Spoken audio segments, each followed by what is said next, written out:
Good evening, ladies and gentlemen. The mayor has called the meeting to order. Mayor Davey? Here. Councilmember Kaplan? Here. Councilmember Laredo? Here. Councilmember London? Here. Councilmember McCormick? Here. Vice Mayor Moss? Here. Councilmember Segurola? Here. Mr. Mayor, we do have a quorum. Please rise. Pledge of Allegiance. I pledge allegiance to the flag of the United States of America and to the republic for which it stands, one nation, under God, indivisible, with liberty and justice for all. We have Father Andrew Fulton with St. Agnes Catholic Church via Zoom.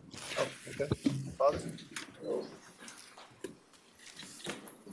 Glorious and blessed God, we place our work and ourselves into your hands.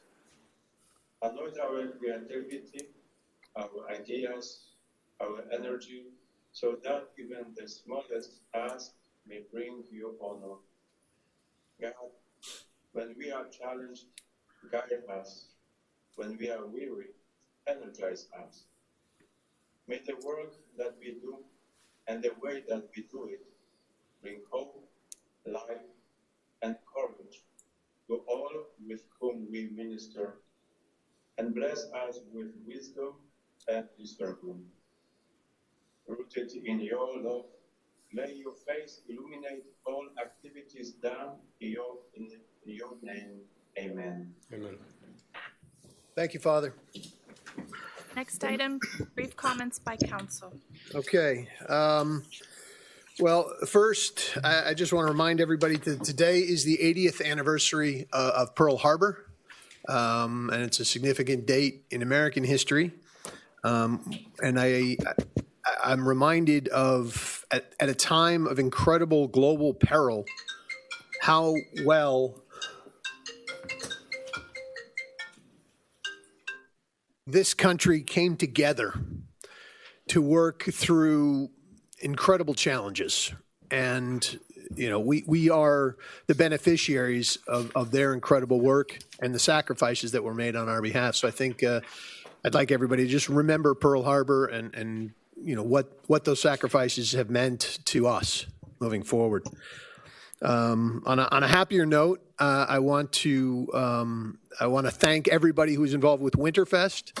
I want to thank John Martin, Mary Tague, Robert DeZugalu for their participation. I want to thank Todd and his staff, Richard and everybody who was out there. They were working tirelessly to put this thing together, pull it off. It was incredible. I had people coming up to me constantly, both Saturday and Sunday, just talking about how great it was. People were amazed. You know, people who have just gotten here or maybe missed because of last year we couldn't do it. It was an incredible event, and it just shows people just how great, just how special this community is, and just, you know, when people are working together, what they can do. So thank you to Todd. Thank you to everybody. I really appreciate it.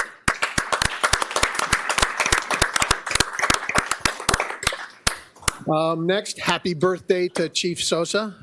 No mariachi band. What's that? No mariachi band. Yeah, we didn't get the band for you today. We apologize. And then I want to remind everybody that magnet school applications, you can apply now. So I would encourage anybody who's got a child and they're interested in going to a magnet school, which includes Mast Academy, get on the Miami-Dade Public Schools website and apply because now's your time. It runs out in January. Is that correct? January 15th. January 15th. Thank you. So get on that. Don't miss that window. And then finally, you know, the memorandum that came out from Mayor Cava this morning was really encouraging. Thank you for everybody who came out last night and attended the virtual meeting with Mayor Cava.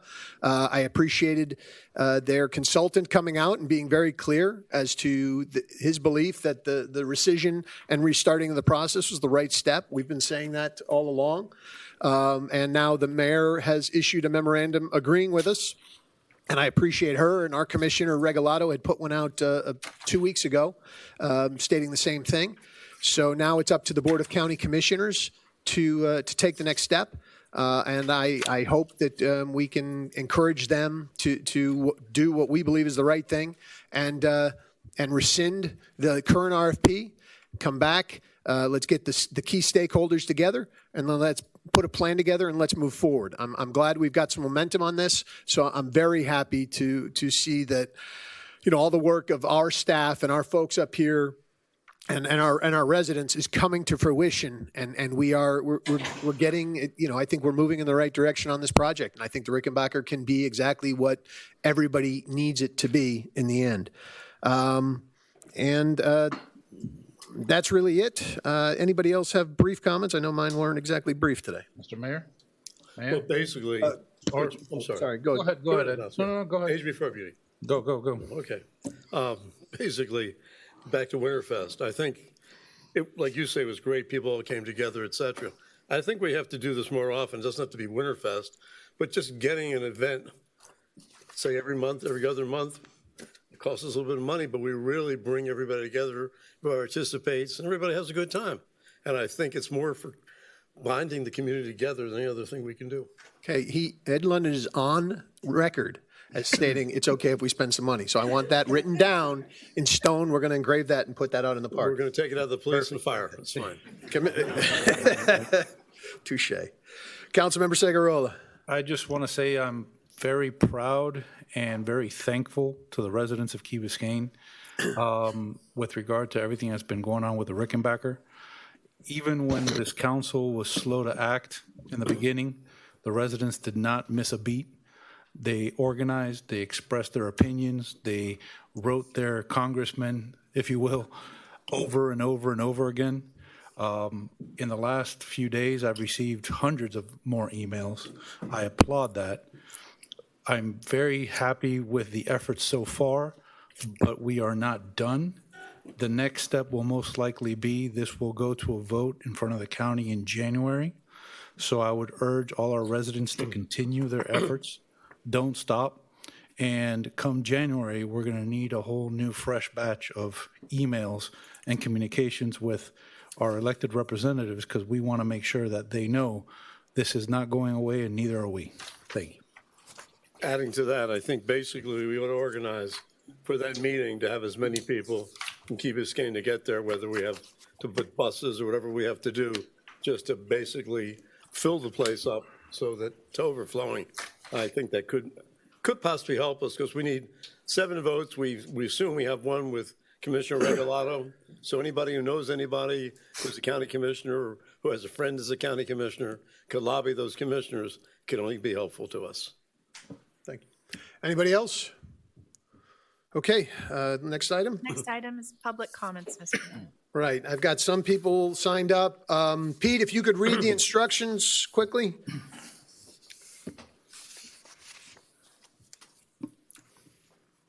Pete?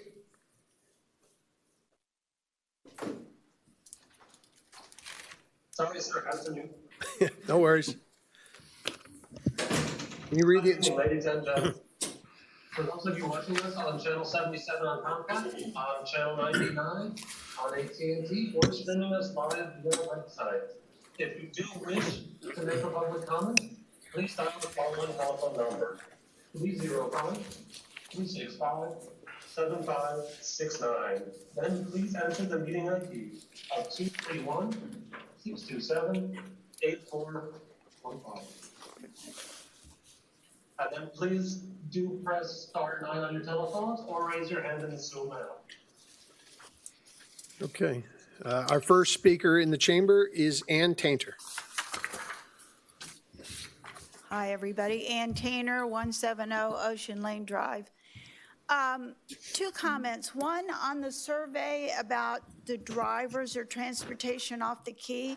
I think it would be better served with the residents if you had a car that maybe took them to doctor's offices in the Gables or hospitals nearby. And I think the residents, the majority of the residents would be more in favor of that and even be willing to pay for half of it. My other comment is on building and zoning. I was just curious how many more mega houses we're going to be here on the Key before we sink it. Thank you. Have a good evening. Thank you, Ann. Up next, Fausto Gomez. Good evening, Fausto Gomez, 765 Crandon Boulevard, Penthouse 10. So I had some brief comments, but the Vice Mayor and Councilman Segurola essentially said what I wanted to say. But let me just add something. Let me recognize the collective efforts of the people of Key Biscayne who joined by this council led to the recommendation of Mayor Levine Cava to rescind the RFP. But as you all know, the issue is not over.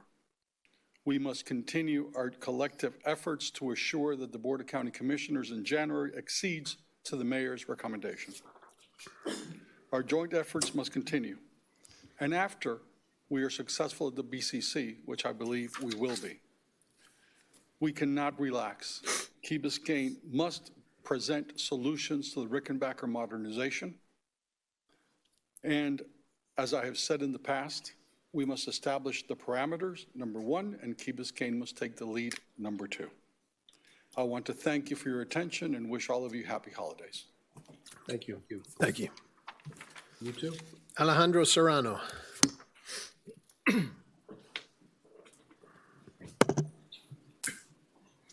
Good evening. My name is Alejandro Serrano. I live in 784 Ridgewood Road, Key Biscayne. I'm here to speak as a concerned Key Biscayne resident. Today, I would like to address two matters that may be related and, if not properly addressed, may potentially subject the mayor, along with one or more members of this council and the village manager, to punitive damages and probable litigation from residents of the village of Key Biscayne. First, I want to ensure that the community is aware of the fact that leading up to a general council meeting, which was held in July of this year, in which village resident Fausto Gomez addressed this council regarding various concerns he had in relation to the Plan Z Consortium RFP, the council had not taken any apparent position on the matter. Even after Fausto Gomez opened our eyes to the fact that we had been placed in a cone of silence, which prevented us from having direct input into the unsolicited bid process, the mayor, village manager, and council seemed to remain silent on the matter. This led me and other residents to engage in the facilitation of a public awareness campaign to inform our community of the various issues and concerns associated with the Plan Z RFP. As a result of this awareness campaign and the ensuing civic engagement by our community members, the mayor and council finally, in a late and insignificant fashion, I may add, took a position on the Plan Z RFP, which reflected the will of the residents of Key Biscayne. Now, on a related note, I would like to address the fact that it has come to our attention that the village manager, Stephen Williamson, is a former employee of architect Bernard Siskovich, who has spearheaded the Plan Z RFP process. A fact that Stephen Williamson, the then prospective village manager, failed to disclose in his resume and LinkedIn account when applying for and being considered for his position. A position which would obviously, and since then has, placed him at the forefront of the negotiations with the county regarding the unsolicited RFP.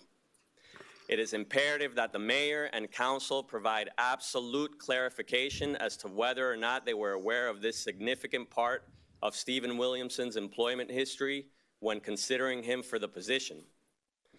Moreover, we demand an explanation from the village manager himself as to why he failed to publicly disclose this information that would be critical for the village's consideration and assessment of a potentially grave conflict of interest. Thank you. Thank you. Christian Infante. Good evening, Christian Infante, 1430 Cecilia Avenue, Coral Gables, Florida. Like I said, my name is Christian Infante. My company is SFM Services. As some of you may know, we are your landscape contractor for the last year and a half. We started this contract coincidentally at the beginning of the pandemic. Since then, we have pre-staged disaster recovery equipment for 2 potential hurricanes. Thankfully, they didn't come, but that's something outside of our scope that we did. This past year, we've completed approximately 51 projects that are outside of our scope of work. Most importantly, the Crandon Boulevard landscape installation that I'm very proud of, and I hope most of you would agree that Crandon Boulevard, the landscape, looks 100 times better than when we first took over this contract. We have had some staffing issues, just like the rest of the country, going through this labor shortage, but we have met all our contract requirements. We've spent a lot of money on overtime, subcontractors, whatever it takes to get the job done. We're in this for the long run. This is why some of our clients, for example, the city of Coral Gables has been our client for 20 years, city of Doral, 15 years. When I say that we're in it for the long run, I mean it. So the last 3 months or so, we've been getting positive feedback from the city staff saying that we have been making progress. So last council meeting, when I heard there was a lot of concerns with our services, kind of caught me by surprise. So I just wanted to come today and address any concerns or issues you may have that I'm not hearing, and just open it up for questions. I don't know if I can do that now, but I'll stick around for whatever. I think that'd be great. If you could stick around, that'd be awesome. Sure. Appreciate it. Sure. Thank you. Thank you. Former council member Betty Sim Conroy.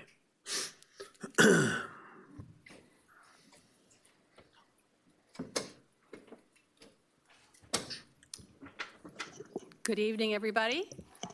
Betty Sim Conroy, 785 Crandon Boulevard, Key Biscayne. And I just wanted to emphasize what everyone has said about the meeting last night. It was so wonderful to hear so many very eloquent residents of Key Biscayne speaking. And the most wonderful thing is that everybody's united on this issue. But I just tonight wanted to make a couple of suggestions on our government transparency. Government transparency means open and easy access to meetings and key information such as financial statements. I have just 3 suggestions. The meetings that used to be replayed on Channel 77, it all seems to have disappeared. And a lot of people can't, on that very night, come to the meeting or hear the meeting. So I thought I used to watch them a lot. And I think it's a wonderful use of Channel 77. And I don't know why they're not being replayed, but I would hope that that could change. And maybe there's some new technology that us seniors don't know about, but we'd like to go back just watching it on Channel 77. Secondly, the videos. You used to be able to go online, go to the meetings under our government, and there was a listing of videos of all the meetings. So if you missed something or forgot something, that's all you had to do was go there, click on, and there was the whole meeting. And I don't think that's happening anymore. So that's another suggestion. Third, we did this, and I think it was a couple years ago. The administration put in the Islander everything that was spent by the council every month. What a beautiful thing. The taxpayers could actually look at that and see where their money was going. And Emily, that's disappeared. And it seems to me that would be an easy fix, and work with the Islander and add that for all our residents. Remember that transparency is the bedrock of a healthy democracy. Thank you. Thank you. Excuse me. Basically, we've bought software, and Benjamin, is he here or not? But basically that we will be able to, at any time, go onto your computer, your laptop, your telephone, and get the complete financial picture of the village. Right now, in the Islander, they just had the check register. Now you'll see everything. And I don't know when that's coming on stream. Online. Steve, do you know when that's going to be live? It's not online, no, not yet. I know it's not live, but what is we bought the exact thing last date year. right now. Sorry? I do not know the exact Okay, date. and, well, Benjamin will be here soon. We'll find out from him. And as far as I'm concerned, you're the first one to tell me that the stuff is not being broadcast anymore. I was under the impression is the Mike here or? Mike and Peter, but we can't have the conversation, Oh, but well, it's fine, point, do they're that. points, they're valid It should points. be, it should be being And the broadcast. list of the meetings used to be available. Yeah, can you turn that off, please? Thank you. Then the list, you're right. You used to be able to go in and just find every meeting and you could go Right. back and say, yeah, I'm having a difficulty. It's not just you, it's all of us. We have to, but we'll get some updates and we'll let everybody know. We'll get the information out. Okay. Actually, if I may, Manager, I think a part of the report for you today has to do with the website. We're going to discuss website update. Could we get this thrown into that report? I don't know if Peter, We whoever can else. ask the question at the time. Right. Yeah, We'll be get to the happy bottom, but you're right. Okay. The information's got to get out. First Okay, one to just tell keep us, it thank you. simple. Yeah. Thank you for So telling we all us. can use it. Thank you. All right, next, Louisa Conway.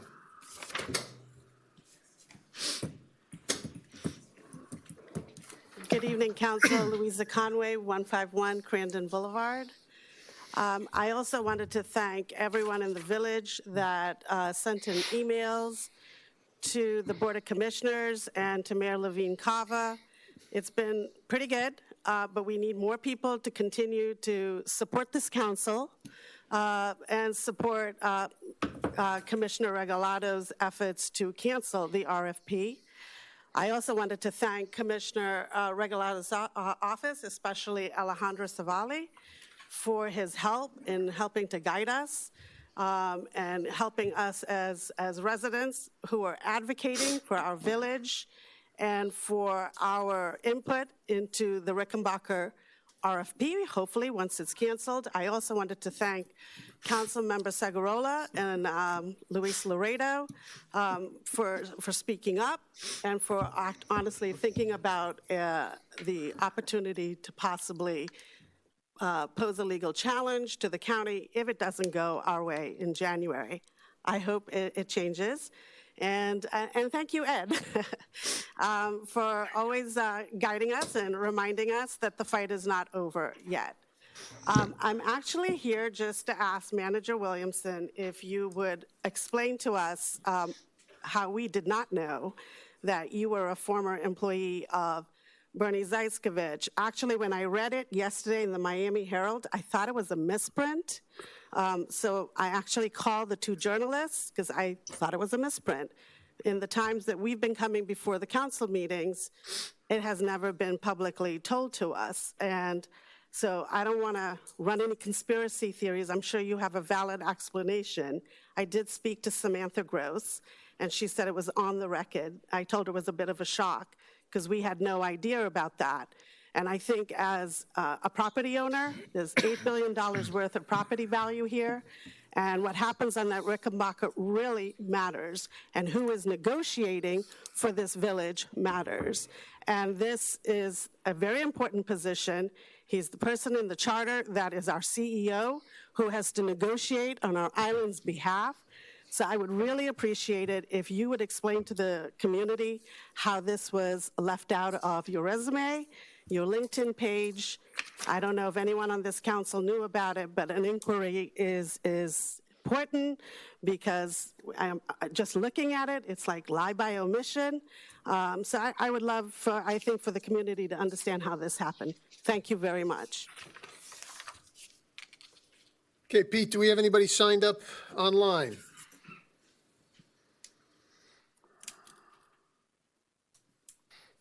Mr. Mayor, we do have one person signed up, Okay. and that will be telephone number ending in 059.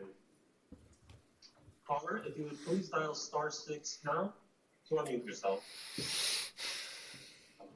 Caller, you are live. Good evening, Council. Hello. Yes, hello. Council. My name is Esteban Formoso. I live at 300 Sunrise Drive, Unit 3C. Go ahead. Couple of things. I'd like to know the status. Can you hear me? Yes, go ahead. Okay. I'd like to know the status of the beach walkway on East Unit Drive. I told a couple of months ago about this issue. I just like to know if you are doing any work or when it will be finished. That's number one. Number two, I also a couple of months ago called about the landscape on Crandall Boulevard. I I see now that the work has been finished.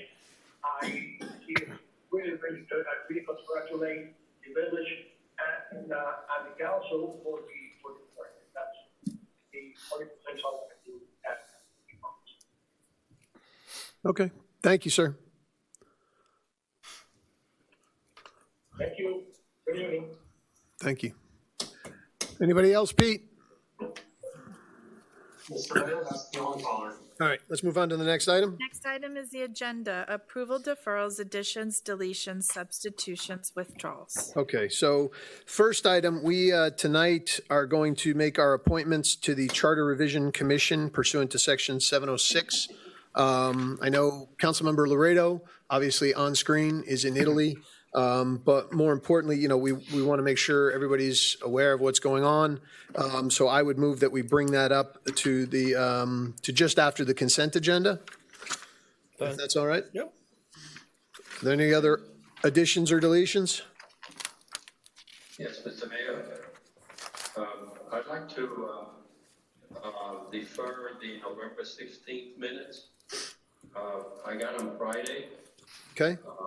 And there's a lot of things which is over the 2-week requirement, and I have some additions and explanations to. So if we would defer that until the next meeting, appreciate it. Okay. And I guess to pull the September 8th minutes only so I can ask a question, not necessarily out of the consent agenda. Okay, so we're going to pull that. And then we're going to defer F. Pull A, defer F. 8A is pulled, 8F is deferred. Anybody else? Additions, deletions? Okay. Move. Second. All those in favor? Aye. Opposed? Aye. Okay. Motion carries. Next item is the consent agenda with the pulled and deferred item. Move.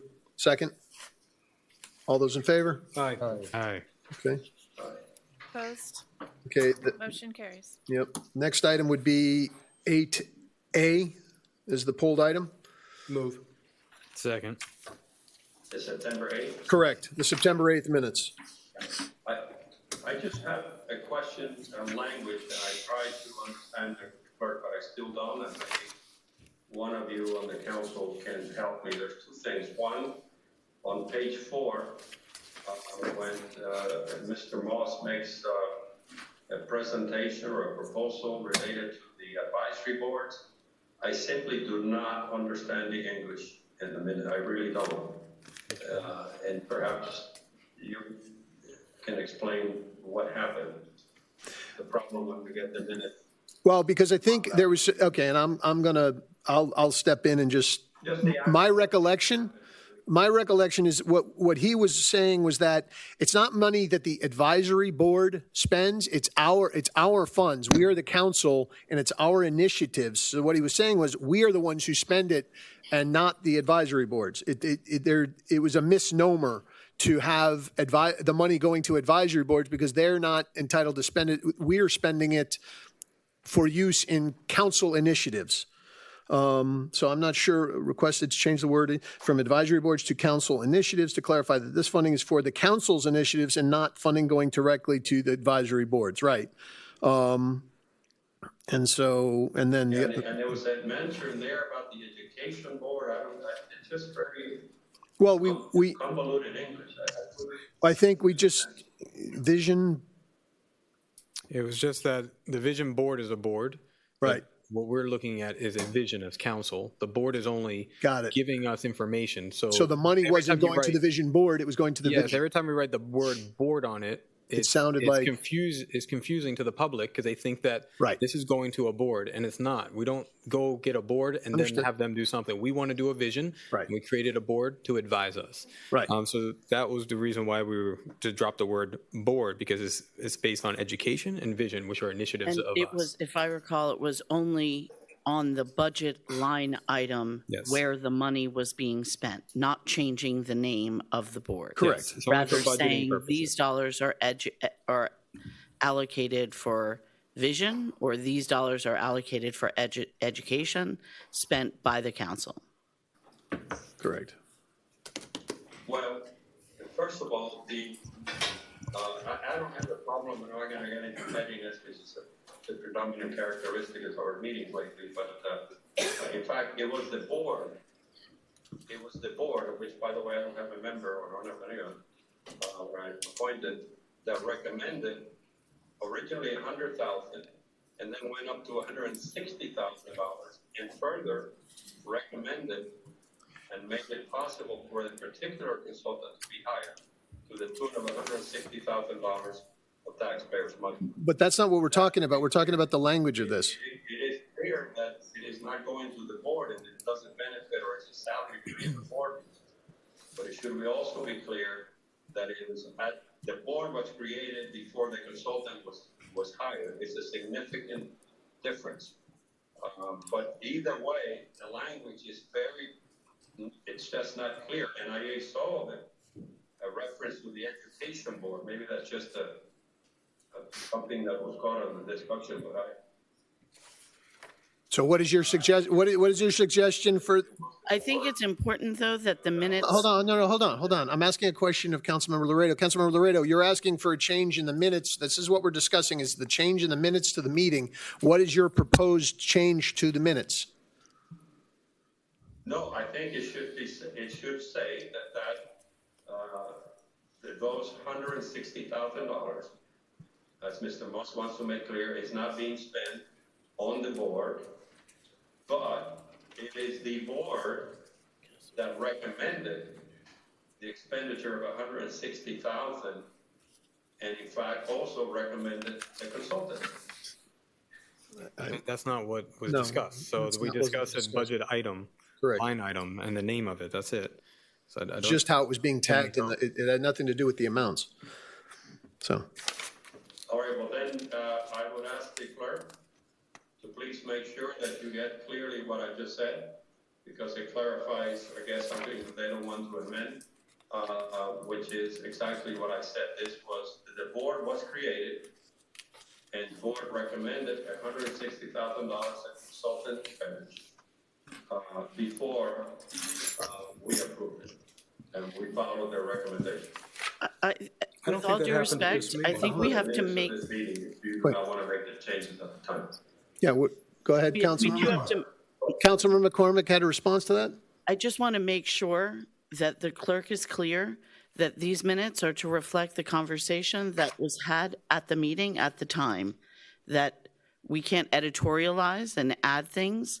If you have an issue with the clarity of this, maybe the idea is not to pass these today and take a time to rewatch that section of the meeting to try to get it right. But it's not appropriate for us to add new information that may or may not have been in the conversation at that time. These minutes and this paragraph should reflect what was said in that meeting at that time.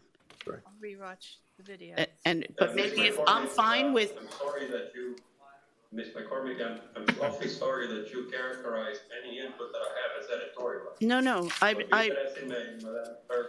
For the purposes of the minutes of this meeting, that is December 7th, please make sure that my statement stands alone as I just stated it. Council member, I was suggesting that we not pass these. Page 7. My question then goes to page 7. There is I just don't understand the language and the sequence. And I see Mr. London is not in, but he would help me. I think there was a vote on the millage. On the millage vote, there was a 3-3 vote. And I think I was the one who brought it up with Mr. London to not have a recount or repoll of that vote, since it was a tie, out of courtesy, professional and personal, to Ms. McCormick, who had to leave on a personal matter, and not to call her back to the council. I just don't read it that way in there. And then goes back to, quote, I know that we go back to what they call, the clerk calls the must motion. And maybe you can explain to me what happened, that 5-1 vote.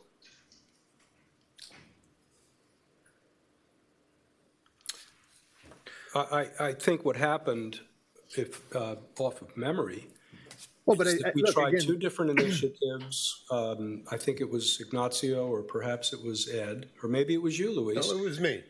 So- Basically, it was the 3 to 3. It was Ignacio, Luis, and myself. She's got a family matter, and so the motion died. The motion died twice. What happened, Luis, what happened was you, me, and Ignacio were against. Mike, Frank, and Brett were for. Right. Let's see, McCormick went home for personal matters. So how do we get to the second vote, 5-1?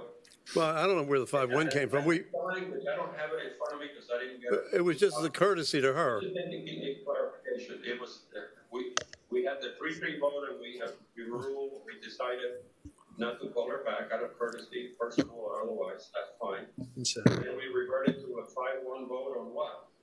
why don't we do this? Let's have I'm sorry, Councilmember McCormick, you want to respond? Well, you weren't there. No, what I was trying to suggest before and didn't quite finish was that clearly these aren't ready for us to vote on.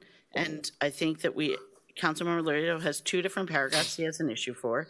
Let's save them for our next meeting. And in the interim, the clerk, Councilmember Laredo, anyone else who's interested can rewatch the parts that they have concerns about, and we make sure we get it right. I agree. Fine. Sounds good to me. Ms. McCormick, I want you to know that I spent at least 2 or 3 calls with the clerk to try to clarify this before this meeting, and was unable to do so. So my only recourse was to come to all of you to seek for your recollection. This only reinforces what I've been saying for a while, that it is extremely important that these minutes get turned around quickly, because we cannot have a recollection back to September 8th. And this is the only legal binding record of our activities. So, hopefully that's why I asked for deferral on the 16th, because I can't. But if you want, we'll try again, but I tried. Well, and luckily we can rewatch it and get it right. You would help me, not with the substance, just what happened on the 5-1 vote. I understand the part about us not bringing another vote on the 3-3 out of courtesy to you. The next step, I don't understand. Okay. So let's all rewatch it. It's very easy online. You go right to the minute you're concerned about, and we'll all figure it out. What's that? Everybody to Betty. So, all right. So those 2 are deferred till the next meeting. Let's all take a look at this. That's it. Okay. So we've got those 2 deferred. Can you defer the end? Yeah. November 16th has already been deferred. We're now deferring September 8th to the next meeting. So those 2 will be up. Another one. Hold on. Okay. And now we go to the next item. Next item is. I think just a motion to defer move. on both. To a Yeah, date move to certain, defer both. to a date certain of January, whatever the next meeting is. I think it's the. I don't know what the next. Mayor Davey made the motion. Yes, I made the motion. When is the next meeting? Councilmember Kaplan We defer seconded. September 8th? Yes, September 8th and well, the other one was already deferred. So yeah, just September 8th is being Next deferred to the regular next. council November. The next All those in favor? Aye. Opposed? Aye. Okay. So the next item is the Charter Review Commission. The first, I think the first thing we need to do is we need, pursuant to the Charter 706, we need to appoint a member of the Village Council. It needs to be a member who is serving in their second term. So we have 2 people. I move to nominate Councilmember McCormick to be nominate Councilmember McCormick. We don't move to nominate. Sorry. Make the motion. I'll second. I think just so the record's clear, I think, Madam Clerk, there's only 2 members of the council that are eligible for that position. Right. Correct? Correct. Councilmember McCormick And Councilmember Moss. Okay. So it's one of the 2. So Councilmember Moss just nominated the other council member. I think Councilmember London is eligible as well. No, he's not. He's not. He's not in his second term. You have to be in your second consecutive term. No. Aren't you in your second consecutive term? He just seems like he's been up here forever. So that's the motion. I've seconded the motion. All those in favor? Aye. Opposed? Okay. All right. So now what we need to do is we need to have 4 electors appointed to the commission. I have some names. I know we had one name that was put forward. One person nominated themselves or submitted their interest. That's Judd Kurlanchek, our former building and zoning official. I'd like to nominate Judd. I would nominate Joe Rasco and Jennifer Buttrick would be two people I would put as nominees. Are there any other nominees? I'll put forward two names. Okay. One of them is Marco Gomez. Yes, Mayor. And the other is Cliff Brody. Okay. And Councilmember Laredo? You know, 30 years ago when this was founded, and before I chaired that original charter committee, there was a group of people that had done a lot of legwork and the real pioneers of the spirit of what we have created, even before the charter. One of those originals is Betty Sim Conway, who served as vice chairman of the Charter Commission. Conroy. And all subsequently, you all know, in the village council. So she brings the commitment of lifetime residency, probably one of the longest records of the corporation, even before the charter, and someone who can bring the perspective of the founding 30 years ago and bring that into the fold. So I would formally recommend Betty Sim Conway to be one of the members of the council, of the committee. Conroy. Okay. Also George Mendia. I believe that I think that he's not interested in serving in that way. I spoke with him myself. Yep. I think he's not interested in serving. Okay. I would put Luis de la Cruz as a possible candidate. Okay. Luis de la Cruz. Good one. Anybody? My name's been said. Okay. I just have a question. Okay. Some of these names are already serving on boards. This is a charter revision. So that's my question. Commission. Is this going to be something that exempt from that, or we're just going to have the same names? This is not an advisory board. Yeah, this isn't an advisory I understand. Yeah, I understand. So it would be exempt from any limitation just that we would pass. You guys can create your own limitation if you want, but there's no prohibition. I would suggest that we name people that are not already on boards, because if not, we just have the same names on. Which of these people are on boards? Luis de la Cruz is on the. Lucho's on the vision. That's true. Okay. Is there any other? No. I don't believe so. I don't think so, but. I didn't think there was anybody else. Okay. How do we want to do this? Do we want to vote up and down on each one? Well, how many are there? There's 1, 2, 3, 4, there's 5, four 6. There's 4 How many are we getting? 4? 4. So why don't we just pick 4 people? No, Lucho's out because he's on the So it's vision 5. board. He's not out technically, right? What are the 6 again? The 6 would be Judd Kurlanchik, Joe Rasco, Jennifer Buttrick, and these are just in the order that they were put on. This is and Marco Gomez, Cliff Brody, Betty Sim Conroy. And Luis de la Cruz? Luis de la Cruz. I mean, I think it's fine to have him on there. I don't have a problem with him being on the Charter Revision Board, but, is there an objection to that? It's a question of, Ignacio's. Don't have people serving on boards. That's why I was asking. I think it's not required in the charter, but it certainly will send a message. When do they get done, the charter? It's consistent with what we did with board. It should be done by April. Chad, when do they have to be done by? April? So they have, the commission has to commence its proceedings within 45 days after appointment. Right. Okay. So mid to end of January. They have to submit their report to no later than April 1st. Of 2022. So in that case, I don't think big conflict. Somebody's on the board. No, it's basically little over 2 months serving on this thing.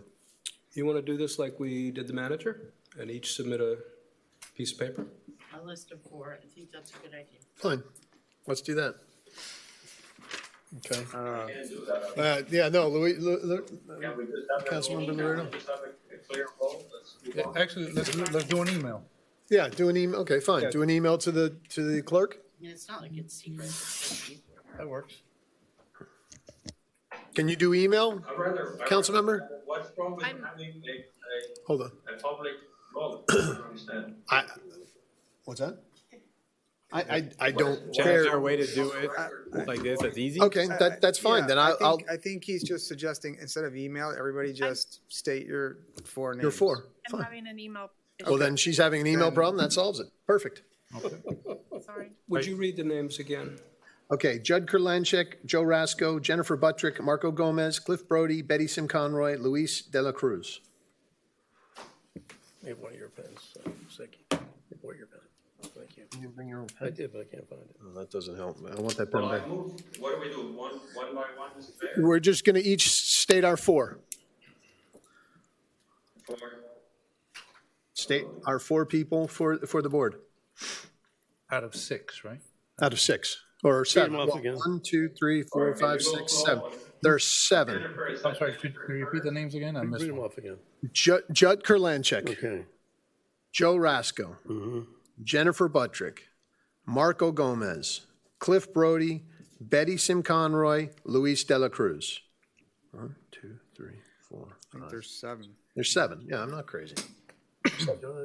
Judd, Joe, Jennifer, Marco, Cliff, Betty, Luis. Okay, you all right? Yeah.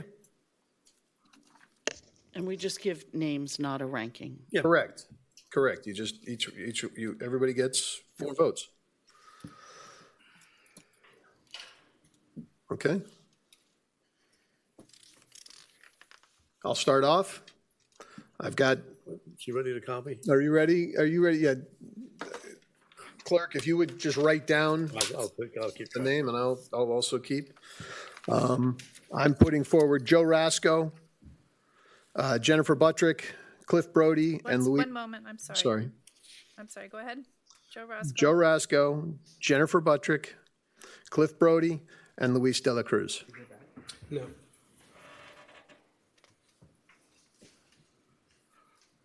I'm sorry, can you say that one more time? Joe Rasco, Jennifer Buttrick, Cliff Brody, and Luis De La Cruz.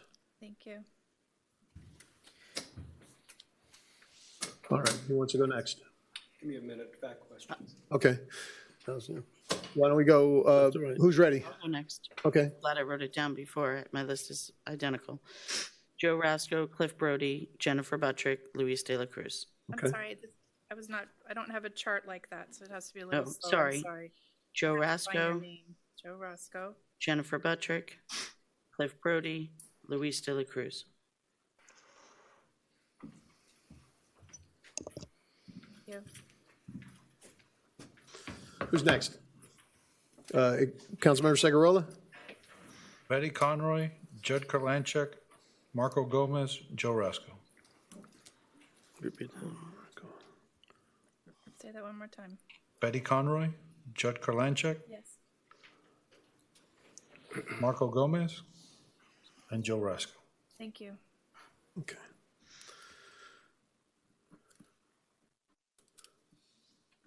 Okay, who's next? Councilmember Laredo, Councilmember Kaplan? Marco, I'll vote Joe Rasco, Betty Conway, John, and Marco Gomez. Okay. Councilmember Kaplan? yeah, Marco, Cliff, Jennifer and Joe. I'm saying, like, didn't hear you. Is that, One moment. Go ahead. is that Joe or Judd? Joe. Jennifer and Joe Joe. Roscoe. Say it, let me, what are you saying? He You want said, me to go? well, it doesn't You want me to matter. Oh, you're trying, okay, Brett, go ahead. Still thinking. I will do Joe Rasco. I will do Judd. I will do Jennifer, and I will do Marco. Okay. Ed, you're the final one. De La Cruz, Kurlanchek, Rasco, Gomez. De La Cruz, Kurlanchek, Rasco, Gomez? Yeah. Okay. I've got 4 votes for Judd. I've Looks got like 5 Gomez votes for and- Gomez. and Rasco 2 are for in. Conroy, 3 for De La Cruz, 3 for Brody, 4 for Buttrick. Jennifer and Judd. 7 for Joe. So Joe, Marco, Jennifer, and Judd. You all vote already? Everybody voted. So who won? I've got the final, the ones I've got, Joe Rasco, Jennifer Buttrick, Marco Gomez, Judd Kurlanchik. Madam Clerk, well, let me just make sure. That's my counting. That's my calculation. What I got too. Financial whiz. Yes, Joe Roscoe, Judd Kurlanchik, Jennifer Buttrick, and Marco Gomez. Okay. All right, if we can get an email out to. And Allison McCormick. Is Jennifer Stern? Yes, Jennifer Stearns Buttrick. So the next, that's it. So what's the next step, Chad? Next step is they have to commence in 45 days. Do we have to take any other action to put them on, or are we? No, so typically what happens is there's an initial meeting early in January, and the commission will meet every week, and there'll be a 3 of the different articles at a time. We'll probably go over, and it's a quick turnaround. And then those amendments will be at the discretion of the board, the commission, to decide if they want to give you, the council, the option of placing the amendments on the ballot, or if they're just going to go. So. Okay, great. And then I think the clerk has confirmed with the elections department, right, that the items can go on the August ballot. Is that correct? Okay. So the report will be delivered. We don't have to have it on the August ballot, do we? The charter says. I thought it was on the November. first general. The charter says that be placed on for the next scheduled mayor or council countywide, state, or federal election ballot. It'll be November. I thought so. Otherwise, charter. Hold on. Sorry. Otherwise, the council shall, not less than 30 days or more than 60 days after submission of the amendments to the council, submit to the electors. So, it's placed on the ballot for the next scheduled village, mayoral, or council. So that would be November. State. Well, there may be a.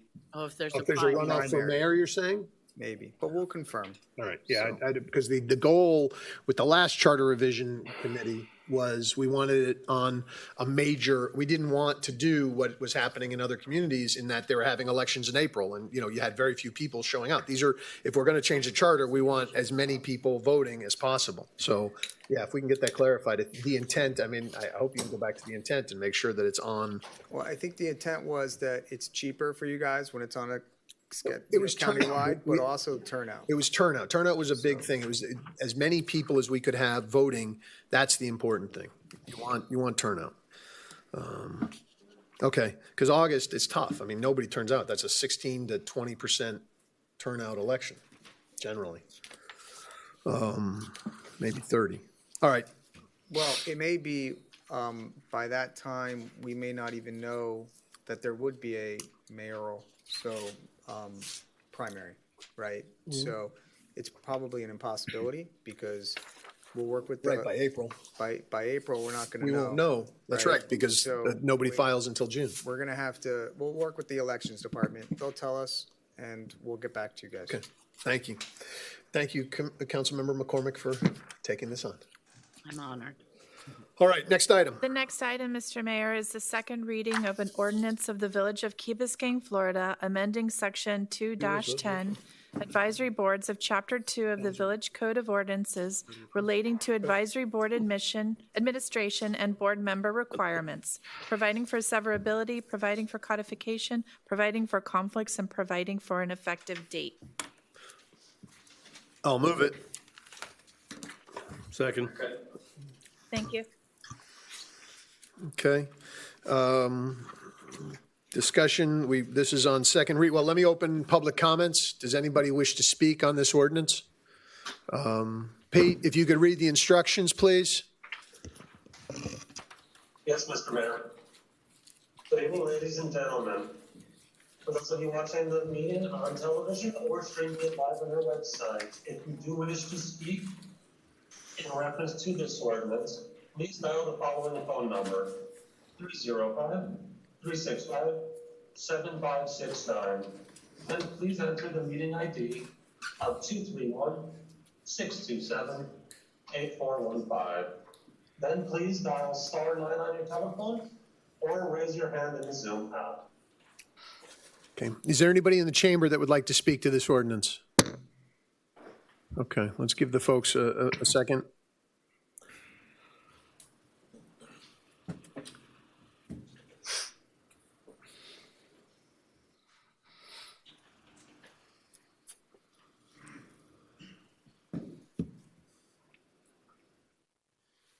How we doing, Pete? Anybody? Mr. Mayor, I have no one signed up. Okay.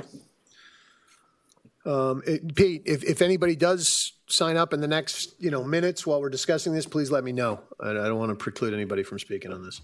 All right, I'm going to close public comments subject to what I just told Pete. Go ahead, Councilmember Kaplan.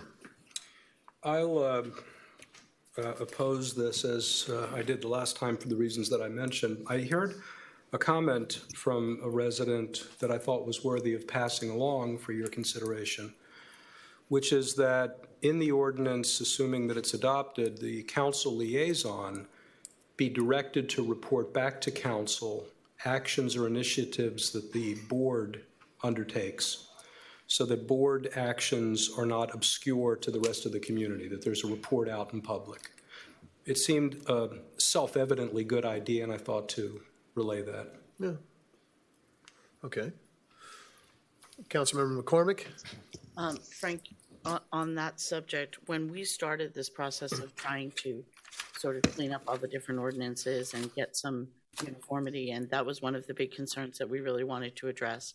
And we had started having fairly regularly, at least like twice annually, the chair of the board come before us during special presentations and make a presentation.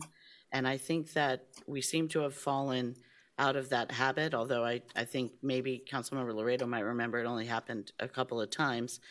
But I think that's something that was really good about addressing that. And I would like to see us try to get into that habit. So maybe if the clerk can look to the schedule of the meetings and try to reach out to the chair of the boards and get those on the calendar so that we have that kind of regular feedback. I mean, I agree that the council liaison should be keeping each other in the loop when things arise, but it's nice to have the full presentation. And I think it also may have the added effect of increasing participation when people happen to be watching a council meeting and they hear the presentation and they hear about different opportunities to participate in the village, and maybe we pique someone's interest. I think that's exactly right. In the past, that was the practice. I know that the committees, insofar as I participated, appreciated those opportunities. There was also a constructive byproduct of that experience in presenting in helping people to learn how to do that. Right. You know, how to distill thoughts concisely and how to present a message. Okay. Does anybody else have any comments or discussion? Pete, do we have anybody signed up? Okay. Does anybody else have any? Mayor, I have no one signed up at the moment. Thank you. Any other comments before we vote on this? Okay. No. Call the question. Councilmember Laredo. Yes. Councilmember London. Yes. Councilmember McCormick. Yes. Vice Mayor Moss. Yes. Councilmember Segurola. Yes. Mayor Davey. Yes. Councilmember Kaplan. No. Excuse me? No. Oh. Next item. So just clarification, do we want to bake in language in the ordinance or just leave this to practice to report out the conversation that just happened? I'm sorry. Was it the one that you were talking about, or we leave it to practice? I think the resolution speaks to itself. We leave it to practice. I think we need to just get back in the habit. I'm good with that. Yeah, I think that's fair. Yeah. I agree. I think we've had that's right. a tremendous amount of turnover all at the same time. I think if we get into the practice of it, it could become a habit. And as Chad just reminded us, we discussed this the last time, the ordinances that create the boards can speak to this in a specific way. Correct.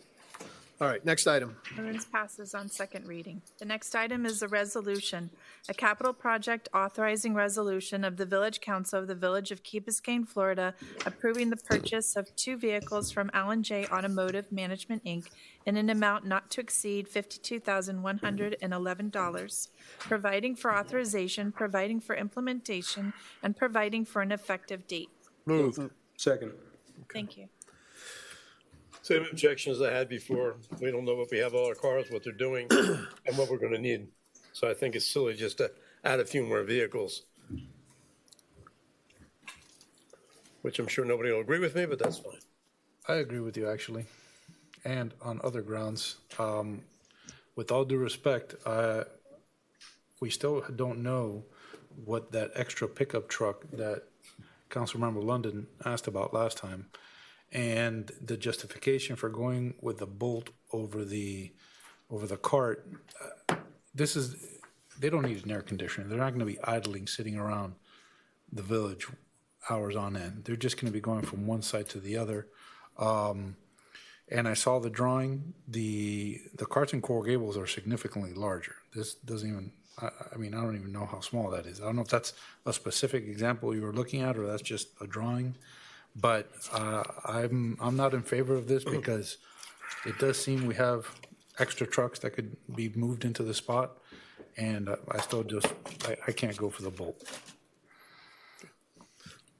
Yeah, sure. Just to give a little backstory, at the last commission meeting, at the last council meeting, brought forth a resolution with the 6 cars. We approved the 4 police cars, and there was a motion from the dais to go back, bring the justification for both of these cars. So in this item, we bifurcated and brought these 2 back. If you have questions regarding the purchase, the financing, the dollars, I'll answer them. If they're more about the justification of the vehicle, we tried to explain it in the memo, comparing them to what Coral Gables is doing.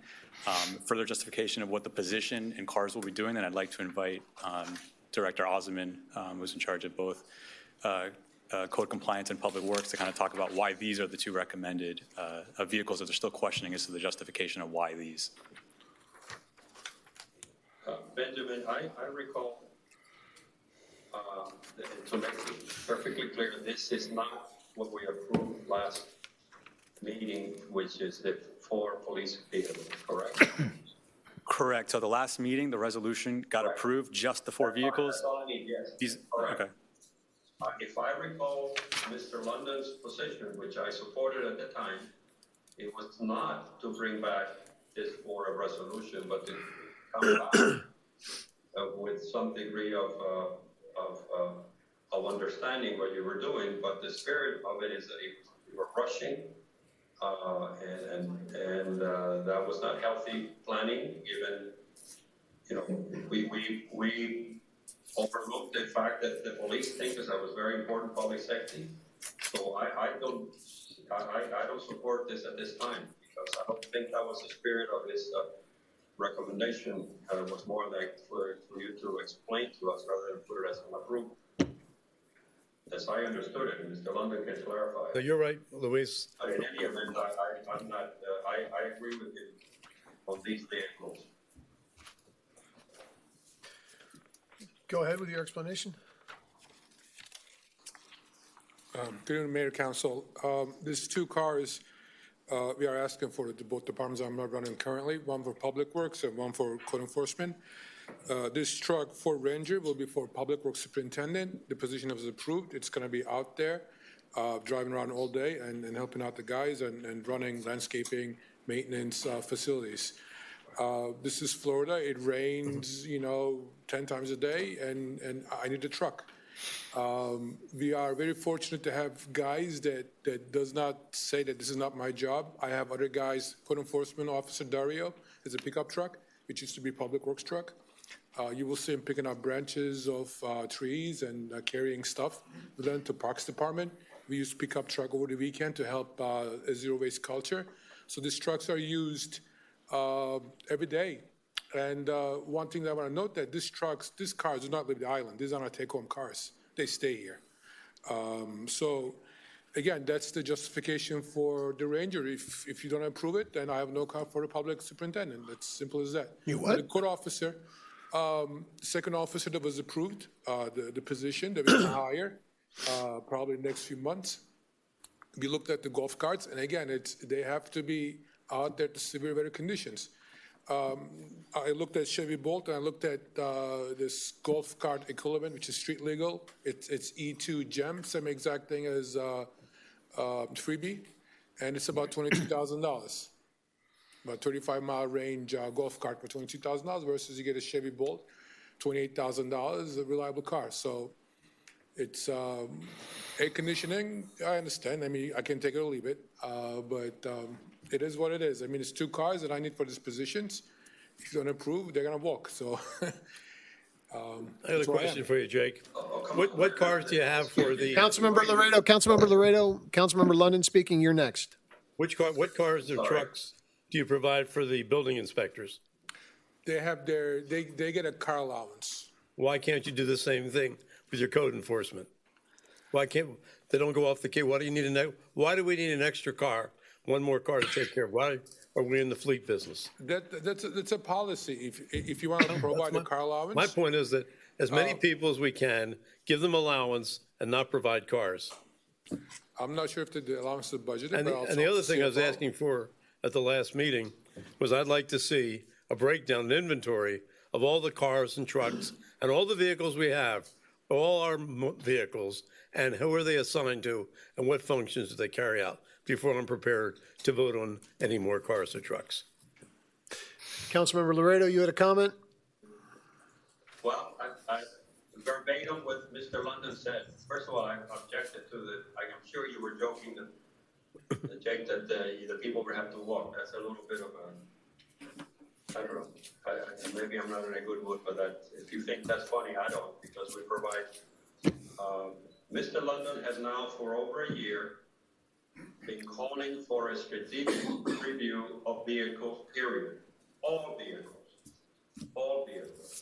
And we are backing, and I'm partly responsible for breaking that vision and piecemealing these things sort of emergency. I voted for the police last time because I thought, public safety, and we have a new police chief. But Mr. London has been saying we should have a meeting, Mr. Manager, something, a presentation with who's assigned, what kind of cars, even the picture, so we can make a strategic vision of our vehicle. It's a sore subject with a lot of our citizens who have jobs, who don't have vehicles, and they see and they have very strong opinions. I would suggest, rather than voting this down, to defer it and have that meeting that Mr. London has been calling for, or a workshop, whatever you like to do.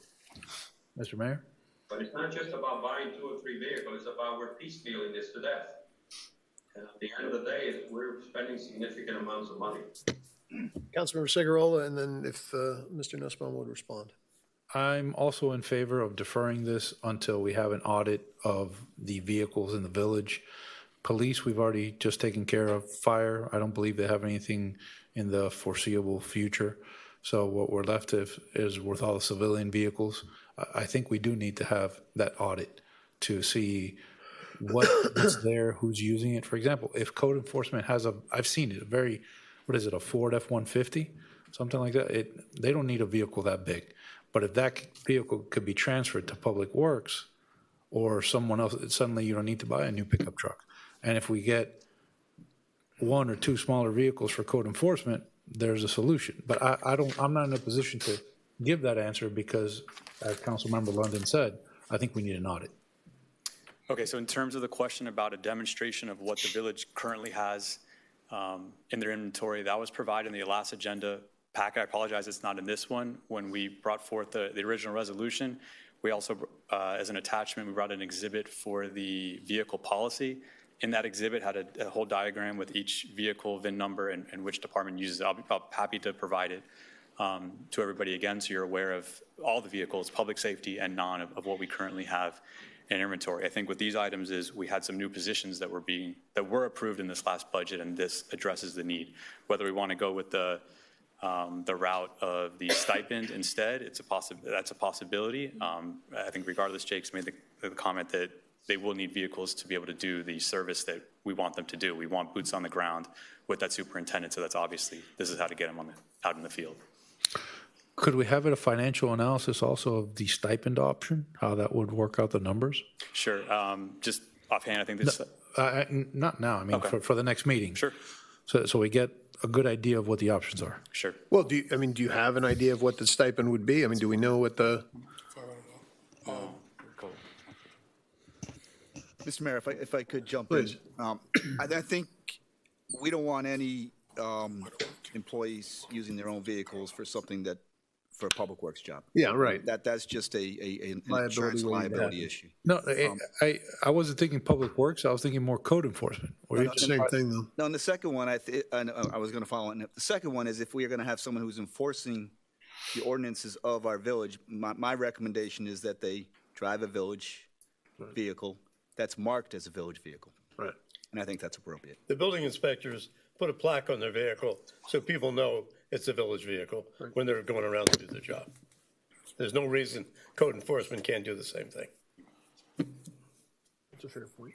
Mr. Manager, Mr. Mayor, can I ask a question? Certainly, go ahead. And Ben, I see your frustration about, you said you provided the information. Maybe this is a procedural point that can help us be more effective. Is there a reason why management cannot give us councilmen individual subjects that are going to come up in a council meeting before the so-called budget? Ben, if you're frustrated, imagine getting Friday, everybody in this panel works and does this as volunteer, a council meeting agenda of almost 300 pages, which includes your wonderful charts.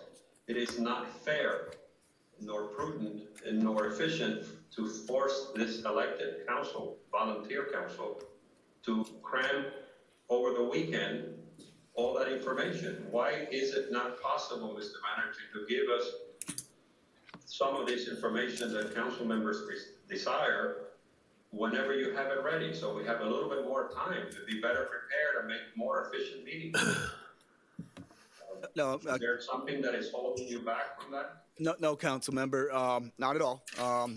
We usually put the agenda out approximately 3 weeks out. I think we confirm it in final draft 2 weeks out. And my practice is a week out from this meeting, I will send a message to all the council members asking if they would like to meet or have some time on my calendar. Mr. Manager, you're all over the place, but you're not answering my question. You just said 2 or 3 weeks out. I received a copy on Thursday when I'm not even in town. It was only until Friday, that is 3 days ago, including the weekend, that I received the package. It was 300 pages. It happens all the time. So don't say that you put out the agenda 2 weeks before. Can you give us the information we need to be supportive and intelligent on an ongoing basis? Why is it holding it for, quote, the agenda? I'm not sure of the question you're asking, council member. I didn't catch that last part. I thought I had you into the last part of the question.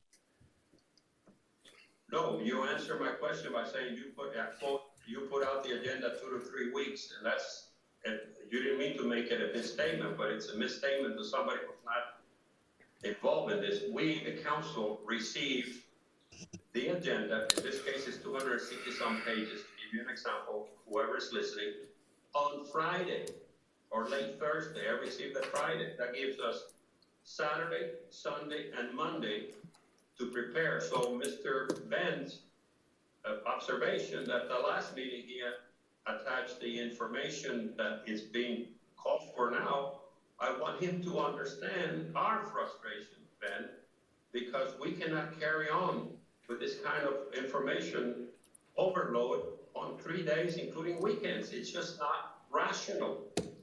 Therefore, Mr. Manager, when there's a council member like Mr. London has been talking about this for at least a year, you have that information, just send it out to us right away, informally. And then you can attach it to the agenda that you deliver or the clerk delivers on Thursday. Okay, now I understand what you're saying. I just wonder why could you not henceforth and do that? Can you do that? Certainly, we can do that. And maybe I misunderstood what you said before. When I said we send out the agenda 2 to 3 weeks in advance, I meant the agenda itself, not necessarily the attached document. So I think we were misunderstanding each other. I agree that we don't get that out. Who do you send it to, Mr. Manager? Because I didn't get anything from you 2 or 3 weeks before. I believe it goes out to the entire council 2 to 3 weeks before the agenda. When I'm talking the agenda, I want to make sure we're clear. The draft it's just agenda. the agenda of the items, not necessarily the backup to those items. That gives us an opportunity to begin that conversation at that time. And if you would like to talk about it, I'd be happy to talk about it. But your point is well taken, and I'll be happy to talk in advance if there's something that is very urgent from a council member. Is this an accurate kind of bottom line summary of what's before us right now? There's 2 new positions in code compliance, and the preposition is to have 2 vehicles for those people. One in Public Works and one in code, yes. One in code. One in Public Works and one in code. 2 new positions, 2 new vehicles. Correct. The other point, and this came up the last time on the truck, we all observed that there's the code compliance Ford Ranger, and whether that would be suitable to transfer over to Public Works. And I don't know that we've heard an answer to that question. No, we haven't. Is that a good idea? Is that possible? It is. That truck actually belonged to Public Works before. I mean, lent it to code enforcement, and when the position became permanent. And again, the officer that uses the truck, and again uses the pickup truck, and the bedding is used. Helps out the Public Works. He could be transferred, yes. That seems like a good idea. And then the question that sort of speaks to the worthiness of deferring this is the difference between badging a stipended car so that it's identified as a village vehicle, performing an official function, as opposed to increasing the fleet. I think that's a fair question. Then the last point is maybe the glitch in the completeness of this presentation is you had another document supporting the last presentation that didn't wind up in this packet. Yeah, certainly the stipend is more economical. It's just a decision of, I think the manager mentioned, whether you want that person in an official vehicle or not. So why don't we defer this and answer those questions? Okay. Move to defer. Second. Mr. Mayor, if I may add on the end of this. So I'll be happy to defer, and we'll come back with not just the vehicles, but also what I believe I heard was an assignment of functions of all the vehicles. Correct. A full demonstration of what they are. We're good. You weren't here. Hi. One of Betty Conroy, I had a question about publishing the financial documents. Was about 6-8 months ago, we authorized buying a system, a software system. When is that going to go online so anybody in the village can go to their computer or phone and look and see everything that happens financially? Sure. So what we purchased last year was our new ERP system. What we purchased last year was our new ERP system, Enterprise Resource Management Software. We went live with that software and integrated our old financial data into the new one in April. An additional module what we're purchasing now in the fiscal year 22 budget is to do an open transparency platform where residents, any third-party stakeholders are able to take a live look into our software. I'd like to go live with that around the April timeframe once we have a full year's worth of data in the new financial software. So by May, we should have it? Correct. Okay. And it's also, rather than I heard the comment about printing it in the Islander News, instead of having a static report, I think it's better to do this new and improved, so you're able to be more interactive, you get more graphs and charts, et cetera. So I think it's a more comprehensive solution, which we'll bring forward. Thank you very much. Thank you. Answers your question, Betty. Not really. Okay. I think Well, it's the other question navigating the might be website for is the manager's report. Betty had some more expansive questions, but I think we'll get to that. Right. Yeah, we'll get to that one next. I think that'll be part of the. All right. So we have the vote. Motion. We have a motion and a second. All those in favor? Aye. Aye. Opposed? Okay. Motion carries. Next item. The next item, Mr. Mayor, is a resolution of the Village Council of the Village of Key Biscayne, Florida, extending the term of the 2040 Strategic Vision Plan Board from January 15, 2022 through September 30th, 2022 providing for implementation, and providing for an effective date. Moved. Second. I move it. Okay. Mr. Manager, do you want to speak to this? No comment, Mr. Mayor. Okay. You guys need any explanation? Does or- anybody, any discussion from council? I think I understand why. All right, call the question. All those in favor? Aye. Opposed? Aye. Motion carries. Next item. This is an easy one. The next item, I'm going to read the updated version, is a resolution of the Village Council of the Village of Key Biscayne, Florida, supporting the Miami-Dade County Mayor and Commissioner Regalato's request that, 1, the County Commission cancel the request for proposal, RFP number 01982, entitled Develop, Maintain, and Operate the Rickenbacker Causeway and Associated Recreational Elements, and a working group of key stakeholders be established to develop priorities for redevelopment of the Rickenbacker Causeway, with the most critical public safety element being the Bear Cut Bridge, providing for transmittal and providing for an effective. Moved. Second. Thank you. Just for the record, the resolution was amended. We amended it today to reflect the events of last night and this morning. So that's the changes that have been added. So basically, as the title was read, we put in that the resolution supports the mayor's actions also, and we have 2 whereas clauses we added that Address those. just provide some of the history about what happened last night and today. Yeah, I think it's fine. Discussion? Go ahead. Better late than never.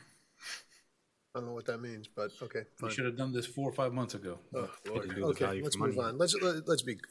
That's very, very accurate, I would say. Yeah. I wouldn't say I that's wouldn't say very that at accurate. all. I think we jumped on this the minute it was an issue. Well, but anyway, let's just go on. We have different Let's call it. recollections. Call the question. All those in favor? Aye. Aye. Opposed? Aye. Motion carries. The next item, Mr. Mayor, is public comments. Do we have anybody who would like to speak? Any issue at all? Okay, Pete, if you could read the instructions, please, for our Zoom and Channel 77 viewers. Yes, Mr. Mayor. Thank you. Good evening, ladies and gentlemen. If you do wish to make a comment at this council meeting, please dial the following telephone number: 305-365-7569. Then please enter the meeting ID of 231-627-8415. For those already in the meeting, you can either press *9 on your telephones or raise your hand within the Zoom app. I had somebody raise their hand they wanted to speak. Louisa. Thank you for passing the resolution. I just Gotta wanted to restate your name, Oh, sorry. sorry, Name, Louisa address. Conway, 151 Crandon Boulevard. I just wanted to ask when you do put a working group together, you start to review what to ask the county for the Rickenbacker. Please don't forget Mast Academy. First of all, thank you to the Key Biscayne Police for assisting us in getting our kids into school and getting them out. The one big thing that we are really struggling with, as I'm sure you've already heard, it's a real safety peril out there for us. And if you could please include that, the Mass Academy traffic situation with the Rickenbacker. The other thing I would like to bring to council's attention, we had a situation at Mass Academy last week regarding a gun threat. And I would like to ask if there's been, from the manager, any reaching out to the principal. Since we are the majority of students in the Cambridge program, we have not heard anything as to what safety procedures, protocols that they have. And I think a lot of us parents would really appreciate hearing from the school. I have an 8th grader and a 12th grader, and I'm sure there's members of this council that also have children there, and it's a bit scary. One of my daughter's best friends was actually placed on the list, and it's a scary time for the kids. And we're a pretty close-knit community. The kids all generally know each other, but this has definitely shaken our students. And I would really appreciate it if either the council would consider holding some sort of a town hall just for us to understand what the district is doing to safeguard the students at Mast Academy. Thank you. Thank you. Anybody else? Okay, I'm going to close public comments. The next item is reports and recommendations. Village manager, manager's report. Mr. Manager, take it away.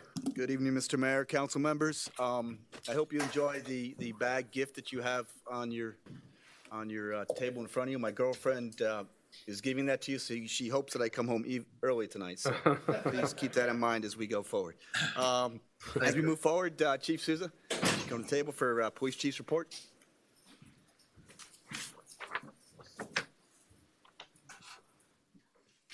Thank you for the gift. Maybe we should all just take a thank you to your girlfriend publicly for this. Thank you. I won't get any thanks. I figured I'd attribute it to her. So it'd be a return gift if we could get the manager home early this evening. Does she really want him home early? Let's be honest. But anyway.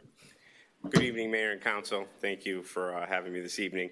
Just wanted to provide a brief update as we continue the ongoing evaluation of the police department and staffing issues, and prepare to come before you, reference the positions that were discussed prior to my hiring. Some of the things that we're looking to do to enhance our engagement with the community and our youth, and what we've started to do, and I just want to highlight a couple of things that we did throughout the last month. We are working in conjunction with the Chamber to host several events at various locations throughout the Key. We conducted Brunch with a Cop on November 18th, where we met with several business owners at the Golden Hog, and we plan and have future events planned after the new year to hit all the various shopping centers so we can interact with all the business owners. And we discussed a multitude of concerns that they had, not only for business safety, but engagement with the youth. Police, fire, and village communications, we worked together, and we introduced the Key to Street Safety program. As we know, we've discussed safety along Crandon Boulevard as a major topic since I've arrived here. The initiative focuses on pedestrian, bicycle, golf cart safety. Campaign is ongoing, and obviously our focus is to educate residents, visitors, and more importantly, our youth. And it's ongoing in trying to address the issues that we see. And I do have a meeting planned next week with staff to discuss electric scooters, because I know it's become a bigger concern. We've also implemented 2 separate operation plans throughout the holiday season. There's a crime suppression plan going on, focusing on safety of our commercial shopping centers and traffic detail to ensure that there's no issues along Crandon or any of the other roadways. Yes, sir. Chief, to the scooter issue, and I don't know, this may be the attorney more than you, but I've had comments from residents.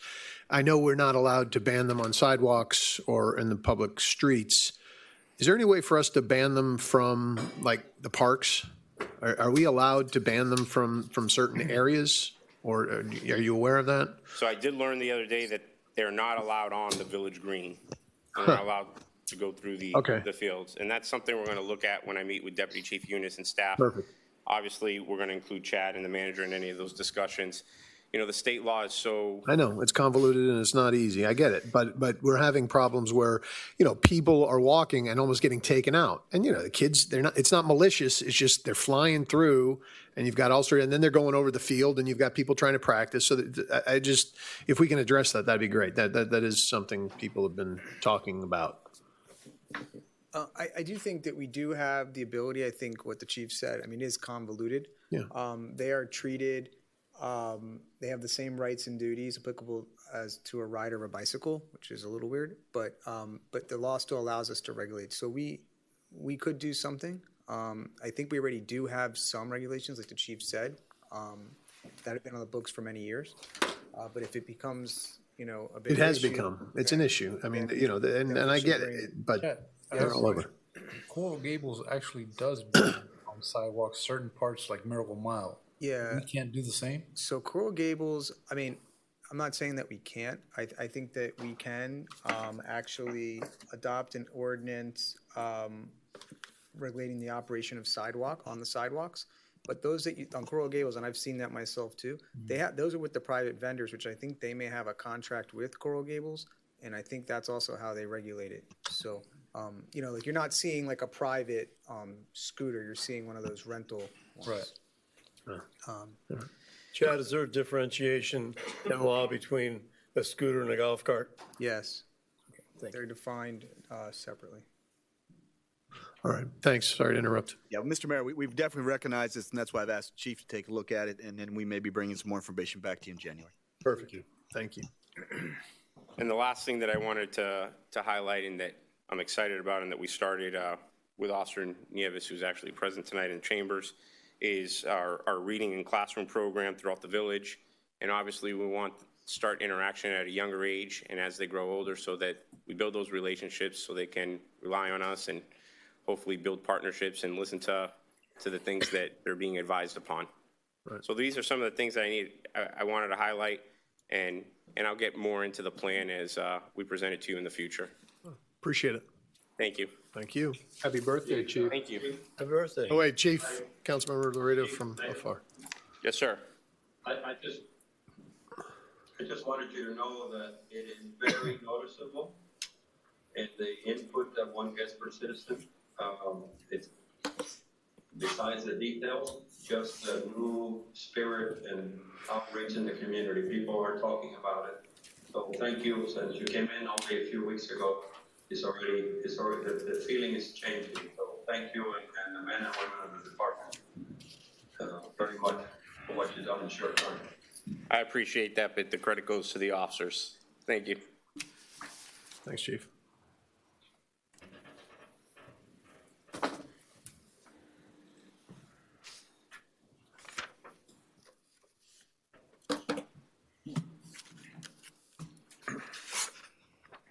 Good evening, Mayor. Sir. Council. I have a quick presentation on building fee recommendations. I'll just. You didn't, I was thinking, for some reason, solid waste contract, I was thinking something was going to be here about landscaping. I know our landscape contractor was here. Have you communicated, I know he probably, there he is. He's coming, Christian's coming back in. But you're working with them, are you seeing an improvement? I mean, I know we had our difficulties and people were commenting on the landscaping prior to the last meeting, which is what he probably heard. We met with them shortly after the last council meeting. And as you know, we have a new horticulturalist on board that it's going in a positive way, and we hope that it stays that way, and then it'll be fine. And if it doesn't, then, Okay. And I mean, and again, one thing that happened again last week, and I think everybody in the community saw it, was, I don't know if it was their guys who were instructed to be putting up stuff during the middle of the rush hour. No. But we got to do a better. What's that? Another contractor? Okay. We got to be better about that stuff because it shut down traffic. I mean, we had a couple of cars break down on a different day, but that was just a disaster. And I got yelled at by everybody, my wife, everybody's blaming me for not directing traffic. So we got to be on top of that. Actually, Jake, I'm sorry, could I interrupt you? Since we have SFM here, I guess my direct question, are there any concerns that have not been addressed with SFM? Anything that they or we should know about, so there are no surprises in the future, and we can, if we agree everything's going on a positive trajectory, is there anything that's still not fixed? Or is everything fixed or in the process of being fixed? I would say that everything is in the process of being fixed. So at least there's a two-way communication that it's there, that they understand our concerns and they're addressing it. We don't agree on everything, but we come to a solution at the end of the day. So that's a good thing. And again, things seem to be going positive, and we have new horticulturist on board, which is a great guy, and I'll introduce him in the next meeting. And so we have more controls out there now. And so I think it will be a better relationship moving forward. Great. Okay, sorry to interrupt. I just want to make sure we got that. And your staffing considerations are manageable? Everybody's having the same issue, but you mentioned staffing problems. What was your question? I'm sorry. You mentioned that you were, like everyone else in the world, were having trouble filling roles with people competent to fulfill them. Has that improved for you? Yes, it has. We've increased pay rates. We've increased benefits. We have 3 full-time recruiters, signing bonus, referral bonus. Okay. You name it, we're doing it. All right. Awesome. Thank you. Thank you. Jake, what do we have to do to get the village clean? Pick up the debris on the streets. We talked about before. I need to pick up talking to a labor contractor who would supply people rather than hiring people to have people. If you claim you don't have enough people to keep the village clean, you got debris, crap on the streets all over the place. What do we got to do to clean up the village? We have a full-time employee. This is not a full-time employee job. This should be some labor contractor. We don't need somebody that's going to cost us $60,000 to pick up the trash on the street. That's ridiculous. We actually save money as compared to having it outsourced. Okay. Yes, sir. I'll show you the financials. Okay. Yeah. No, but Councilmember, the point is taken, and then we're looking at the operations and maintenance of building. As one, try to find out what we can get as far as labor contractors to supply us labor when we need it on an irregular basis. We'll find the best way to do it. We'll look at it as one of the options. But it got to be done. I mean, the village looked crappy. You know what I'm going through.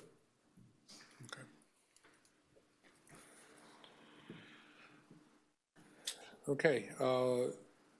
Building fees. And I have a quick presentation. There's 4 or 5 slides in there. It's going to be very, very quick. And there will be some recommendations at the end of it. And I just want to start with understanding what's the fee. I'm just going to read this. It's a long 2 paragraphs, but for everybody's benefit, to understand what is a fee and what the difference between the fee and tax. Fees are charged for service. The prices should reflect the cost of the work. By paying fees, users are entitled to receive services at an implicit level of customer service.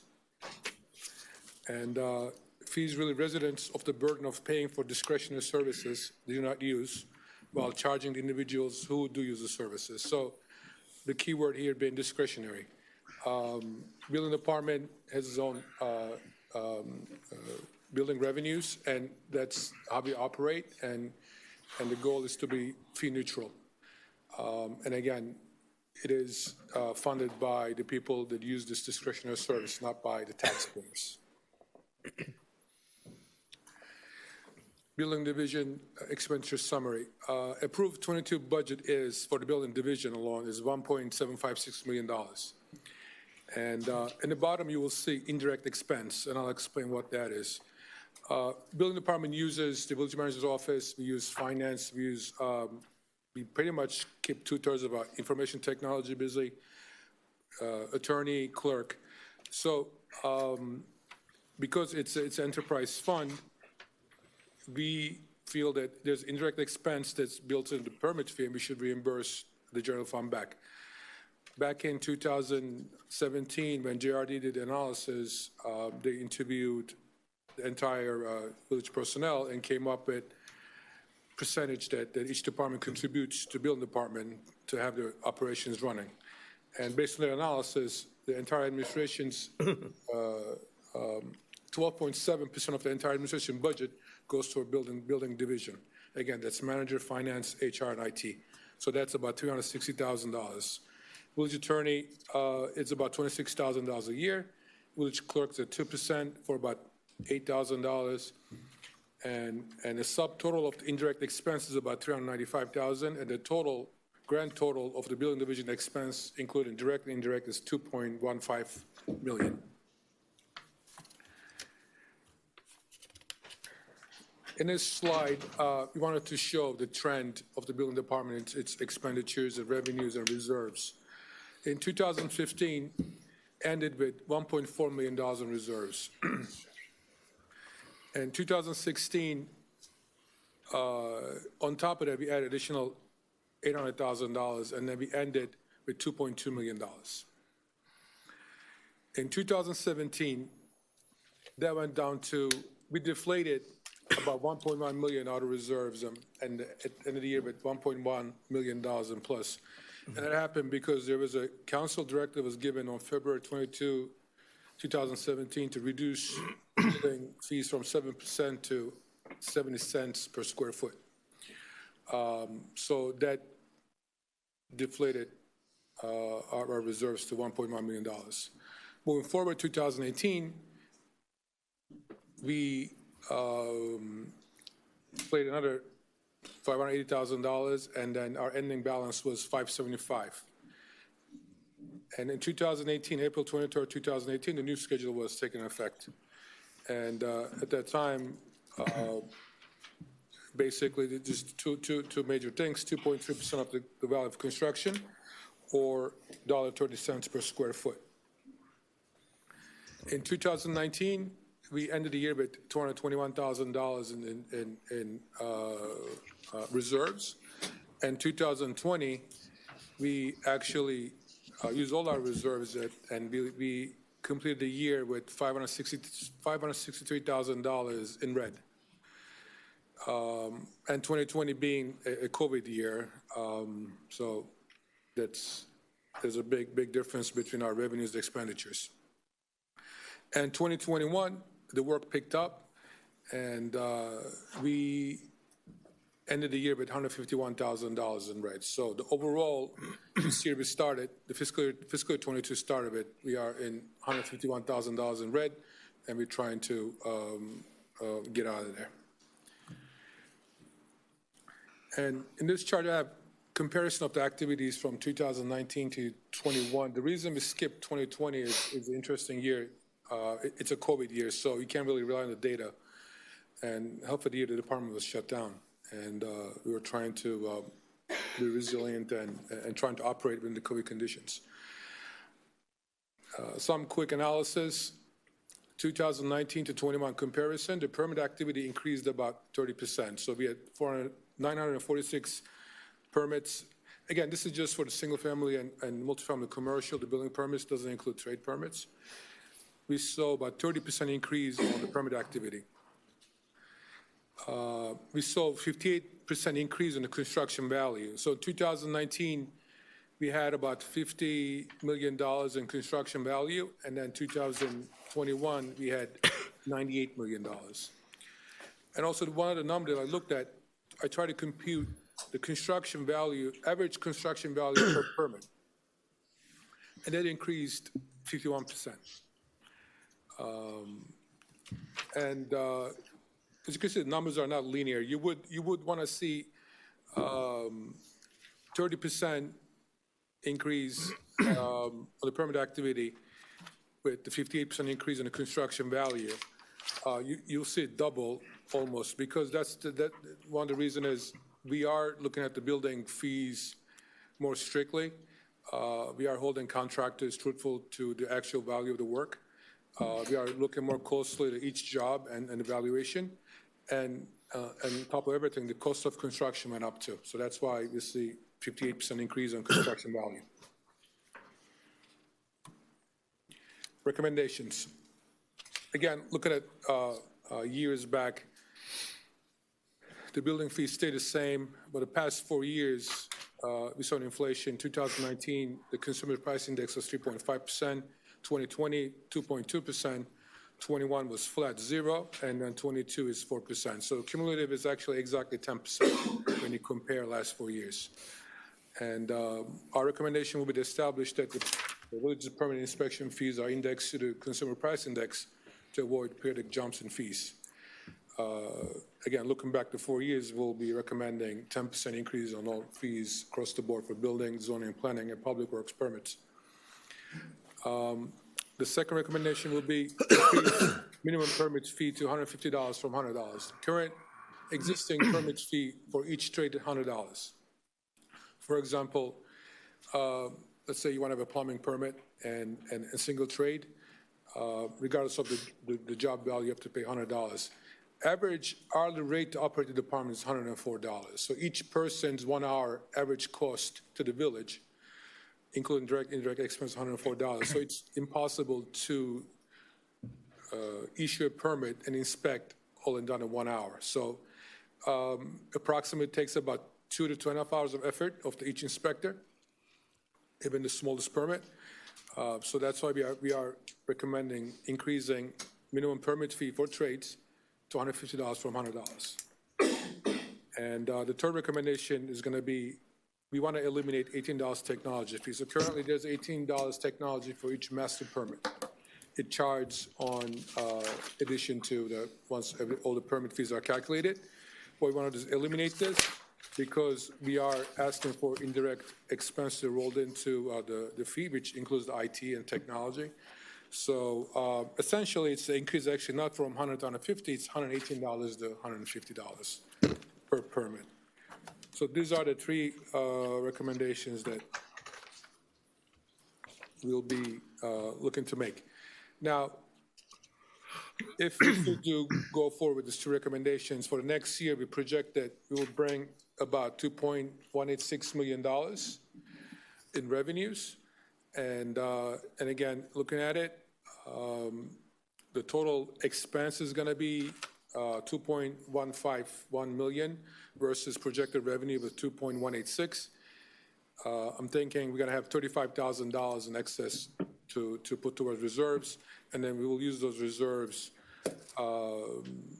by first reimbursing general fund because we're already in red, started the year red $150,000, provide flexibility to the department and start to build a small reserve. Again, just the variance between projected revenue versus approved budget is like 1.6%, so it's very close. You done? That's it. Yes, this is one of those hidden taxes. This is a tax that anybody in the village pays when they're building an addition, when they're building new property, when they're changing a toilet. And it's a tax that nobody seems to know how it comes about.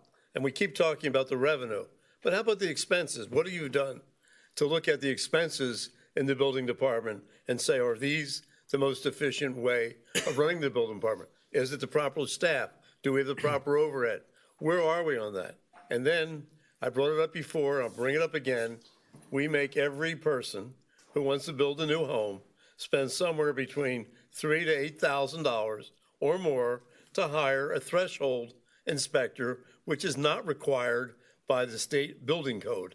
But we do it because, well, Gene liked to do it that way, so the building inspectors didn't have to go out and check the jobs. All they have to do is go out and check to make sure the threshold inspector inspected before they poured the concrete. So if you're going to raise this, at least do away with the threshold inspector. It's not required according to code. It's just another way of ripping off the taxpayers. I'll have Renee answer that question, but before I have Renee to answer that, I'll go back to your first statement. You said tax. It's not. It's actually exactly what is not tax. It's a fee for service, a discretionary use. Oh, come on. I have not, personally, I haven't done improvements in my house the past 5 years. I haven't paid any. It's discretionary use. But you know what? Someone who built your house paid it and passed it on the cost of your house. Okay. Somehow or other, it's always passed on. It's not a There's tax. no free lunch. It is not a tax. It's a fee for discretionary. That's the discretionary service. Discretionary service, we're telling them they have to use us. They can't shop around. So they use us, and then we charge them what we want to. That's not a tax? Not necessarily. No, it's not a tax. It's a fee. Wait. All I'm saying is do away. Is there any reason why we can't do away with the threshold inspection? I'll get to that. I'll let Brennan answer, but let me go back to the second part of the question. Yeah, we did look at the department, and I think we are up at an optimal level. If I have to lower the fees, and I would have to make staffing changes, and it's going to be suboptimal. And then we talked about staffing changes, we do away with threshold inspectors? I'm not talking about the threshold. You said, have you looked at the number of employees that we have? And I'm saying take a look, because some positions, you have a part-time person. Other positions, you have two people. And all I'm saying is, are you properly staffed? I'm not saying answer me tonight, but I'm saying do a review of the department with Renee and come back. That's all. Okay. Councilmember Segurola? There's actually, I think, three things being discussed here. First, with regard to the fees, I actually like what you've come up with. I like the fact that the surplus is being kept to a minimum That was the problem before the fees were changed. I like the fact that it's tied into an index. The only other thing I would say is I think this would require a periodic, regular review, at least once a year, maybe more than once a year, I don't know, to make sure that we don't accumulate that $2 million plus surplus there was at one point in time. With regard to what Councilmember London just brought up with the threshold inspector, that's a whole separate issue altogether, which I would like to hear the answer.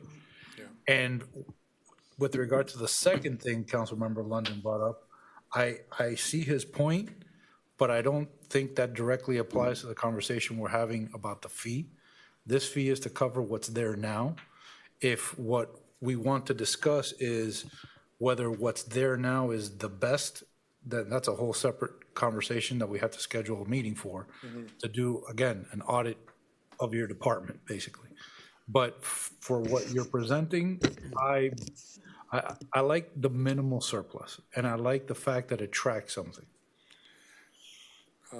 Thank you, Council Member. And we looked at a number of other municipalities throughout the state of Florida, and a number of them actually index their fees to consumer price index every year, so that you don't come back and change your fees at a dramatic level every few years. So we look at it every year, and the new software that we have is actually keeps us more accountable. We can see the live data on how much money they're collecting, for what trade, and which personnel, how many hours are being spent, so Renee has a tight control on it.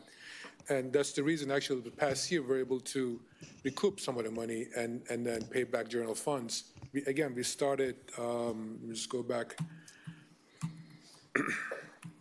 the year with $785,000 in red, and then $411,000. I'm sorry, 785 in red, and we reduced that to 151 at the end of the year. And again, the amount of work did not account to that much, but again, it's just strict control of the permit fees, how we collect it, how we hold contractor responsible to the extra construction value. That's how we recoup that money. And I agree. I think that if you index it to the consumer price index, and it's going to keep us in check, and then we don't have to do major changes every few years. And every year, we're going to monitor and report it. Do a review. And I'll have Renee to answer. Anybody have it? Well, does anybody? Okay. Ed?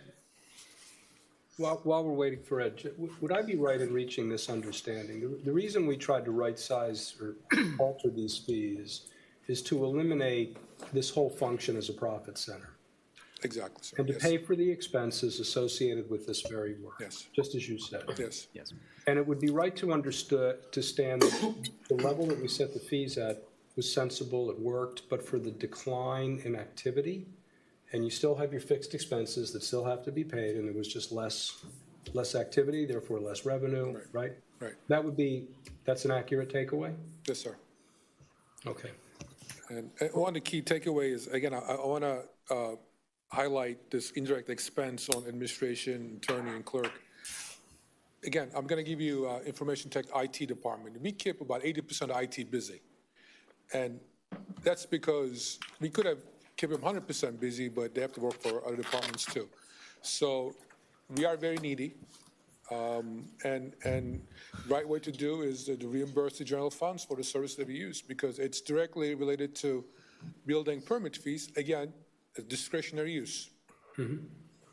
Well, actually, if I may add another thing, these fees by statute are allowed to be collected to offset only certain activities of the building and zoning.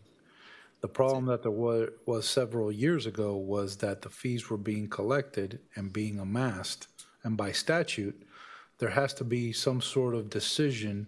In my opinion, I was involved in part of this process, by council or by someone on what to do with the surpluses. That was not taking place on a regular basis, so the surplus kept going up. When the fees were changed, then the money was started used to cover the permissible overhead, we'll call it, and then now we're in the red, which is the problem. So it's supposed to be, it is a revenue neutral moving target. Mm-hmm. and that is what we have to be accounting for on a very regular basis. We can increase or decrease fees based on activity and on overhead, but only for certain things, and it has to be revisited regularly. Yeah, I think your perspective on the history is correct. That is what happened. And I think the suggestion to index this is sensible. That'll help mitigate the problem in the future, I think. To Councilmember Segura's point, yes. So I believe 2017 budget had entire BZP lumped into one budget. Building, zoning, planning, code enforcement was all in once. And then since then it's been separated, and expenditure and revenues of the building division, it's tracked separately from everybody else. So you're 100% correct. All the money comes in and goes out, building department only. Sir. Good evening, Mr. Mayor, Vice Mayor, council members. Councilman London, you're absolutely right. There is no requirement for a threshold inspector in these houses. That's not something that we are enforcing. Now, the nature of the construction in these houses is one that they require, because of the soil and the fact that we're in the key, require pilings, requires certain type of piling is something that, even though the Florida Building Code does not require it, Miami-Dade County Code requires a special inspector, not threshold inspector. Mm-hmm. For that, for the vertical reinforcement, and for any heavy steel kind of work that they may do. So those are the requirements, those inspectors, but not a threshold inspector. Exactly, but we require a threshold inspector, unless we changed. But up until maybe since you've taken over, as long as Gene was here, we always had a threshold inspector. I built enough homes here, believe me, I fought it every time, but we had to hire a threshold inspector. And it was not required by anybody else, but we did. Ed, so if we're not doing it, everybody should know that. We know that we need a special inspector. Let him answer. For pilings, count the blows or whatever is required as far as the auger piles. But as far as the structure of pour, each pour of steel, we did not require a threshold inspector, but we did. You're telling everybody. Let him answer. No, but he's saying we don't, which I'm saying great. Then I'm saying broadcast that to all the contractors. Yeah, in many cases, because the houses here that they build are very expensive homes, if a contractor or not the contractor, the owner, decides to have, since they're already hiring a special inspector for certain things, they decide on their own. That's their option. We don't require it. Ed, that's great. Ed, I think you're getting it mixed up, because I've never been required to have a threshold inspection on any of the buildings. But we're required to have special inspectors, which I think that's where you're getting the two. For the pilings. No. Special, and what Renee's saying is that the special inspector is still required to do the reinforcing steel. No, it's not. For the vertical reinforcement steel, for steel connections, and for the piling. Yes. The steel connections on the pilings, but it's not required for each floor to have a special inspector. No, just for vertical Only reinforcement. for the pilings. For pilings, for the vertical reinforcement not the of the vertical cells. Mm-hmm. And for heavy steel connections, yeah, they are required by Miami-Dade County Code. They're not required by Florida Building Code any longer. Okay. Miami-Dade County Code requires it. Yeah, so they never called it threshold inspector. They always called special inspector. They used to call it threshold inspector. Because you had to be a licensed threshold inspector. No. Yeah. Personally, I would still hire for every one of my buildings a special inspector to go in there. You don't give a damn. All right. So I love you. I know. Are we good on that? So I would say then, put it out to all the GCs, or when they come in, a threshold inspector or a special inspector is no longer required. Right, of course. Because it always has been. And thank you very much. No problem. That will save people $8,000 a house. Nah. Can he stay up here and talk about building research? You got an inspector. You got an expensive. Are you done, engineer. I am done, sir. Thank you very much. Mr. Mayor, if I would, as we close this out, so we will bring this back in January as a resolution for approval by the council. Thank you. So, building recertifications with the manager's office assistance in the building department, we continue to work with all the encourage and enforce the management companies to hire their engineers to do their inspections. We sent out 3 violations on November the 22nd with $500 fines, because we need to get some reports from them, from the engineers, which we haven't yet. it doesn't necessarily mean that they have to be recertified, but at least to have on our records some kind of a engineer report that even though they may have some deficiencies, the building is safe, which we have a letter that was sent out in November, but we need that report actually November now. 2nd. Let me just ask you this. Have you had any buildings not respond to the letter in November? Yes. How many? 3. Can you name those buildings? Ask the attorney, but I think you can. There's no reason. Yeah. We've named them. Well, I'd like to hear them because I have a question. I may have a follow-up question. 2 of the buildings are the same company. It's I don't remember the name right now, but it's 299 Sunrise. Okay. And 301 Sunrise. And actually, the third okay. one is I think it's 156 Sunset. 155 Sunrise.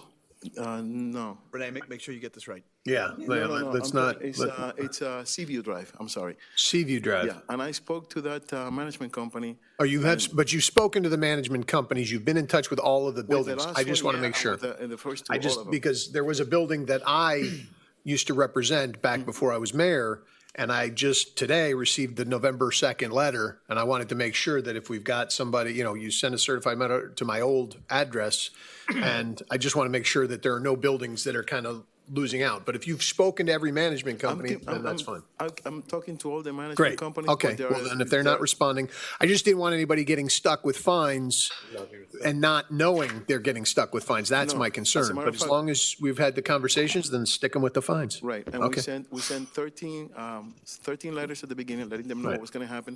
They got back to me on, except for 3, that they continue to provide a letter, and I said to them, we no longer need a letter. I need something, an engineer to be on board to give me a report saying that the building is safe, even though you have to make some measures to fix the problems. No, that's fine. Yeah, absolutely. 100% is, but I just want to make sure there's communications with these buildings. Yeah. At least you've spoken or somebody on your staff has spoken to somebody there, and it's not just. Personally, we've been communicating with Beautiful. them. That's what I want to confirm. Like right now, we have 60 more that are going out on December the 15th.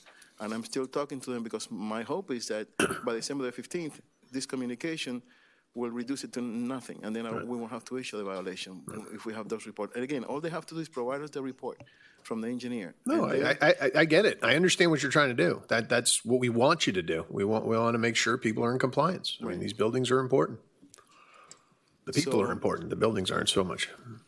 With your questions, basically, that was a quick update that I had of what we're doing and what we continue to do. The county is changing the inspection forms. They're going to be a bit more strict. They're going to be requiring more information from the engineers.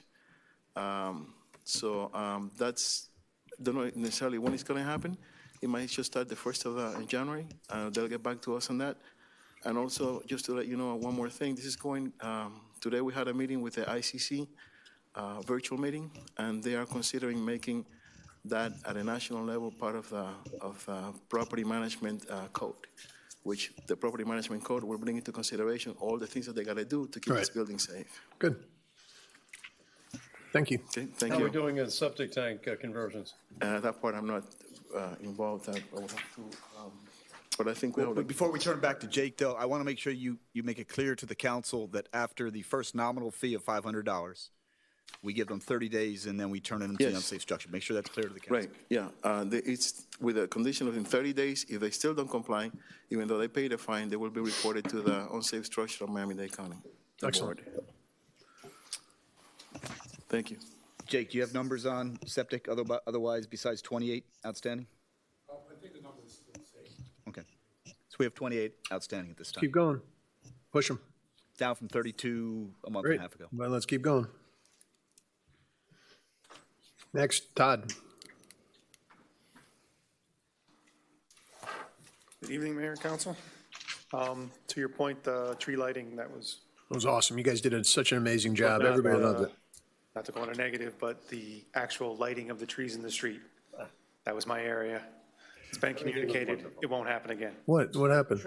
Oh, the guys in the street. Oh, the trucks. Oh, yeah, no, I got it. I'm like, lighting the tree. What happened? They lit credit for the Christmas tree. Come on. Yeah. All right. But we get his personal phone number next time. Yeah, no, absolutely. So my wife may call you later on tonight because when I get home, I'm like, it wasn't me, it was Todd. Quick update. So with the well testing and water quality, the consultant has completed the site rehabilitation order. The DERM has required additional soil and groundwater samples be collected. That's been completed. Additional lead and arsenic testing has been completed. Petroleum waste and contamination assessment was completed in August. A soil management plan, which is in your package now, has been completed. We're working on the air quality and monitoring plan that we will bring to you in January. We submitted the tree and building permit. All building permit comments have been addressed, and we will be resubmitting to our building department. The tree permit was finalized and sent to DERM. The village paid the deposit for 2 FPL to design the undergrounding duct bank. Those are due to us now, and we're pressuring those FPL for those documents. So basically, in January, we're going to come back to you for the soil management required by DERM and the air quality monitoring plan for the duration of the project required by DERM. And that's where we are today. We do have our environmental consultant here if you have any technical questions. And we're looking at a $44,000 increase from what we originally budgeted? Well, we're still working those numbers. Estimated. We'll come back in January with the specific numbers. We still have to get the price quote on the air quality monitoring. Okay. So, although Todd's become an expert in lighting, he's not. We're going to deputize him as an expert in environmental engineering. So, we're obviously, as we mentioned last month, we're facing significant environmental issues at that site. I believe we had planned this week, December 10th, to have groundbreaking. So, I'm going to recommend we postpone that till sometime in January when we get a better idea on the timeline of the project. Great. Makes sense. Thank you, Todd. Thank you.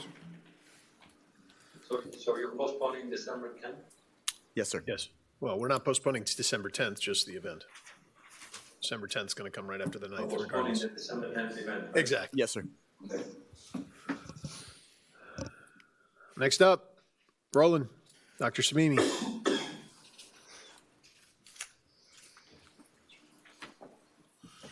Good evening, Council. Just a brief update on kite surfing. Sadly for kiters, but happily for us, there hasn't been any wind, so it hasn't really been much of a problem. Todd has identified a few people that he can task on windy days to go out there and monitor. I've been working with DERM. I just got preliminary approval of our plans for the buoy deployments for the vessel exclusion zone.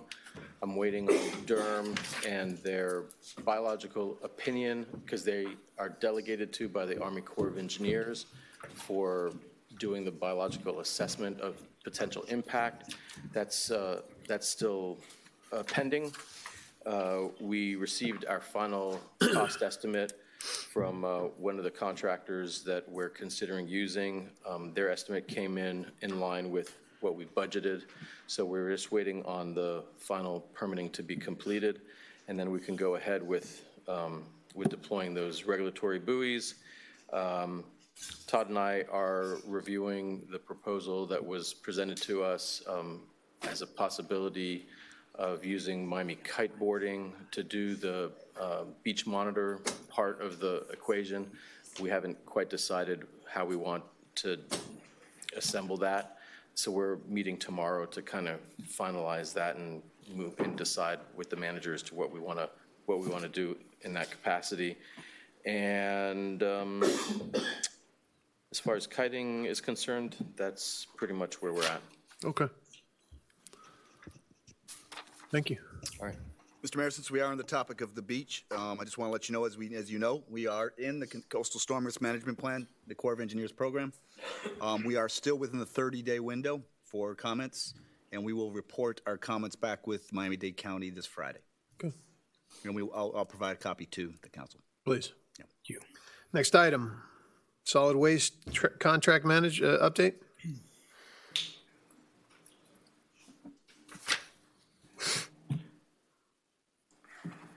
We want to provide a quick update on solid waste contract. It's been almost a year. Last year, January, this year, January, past year, about 11 months ago, our new vendor started providing solid waste collection services.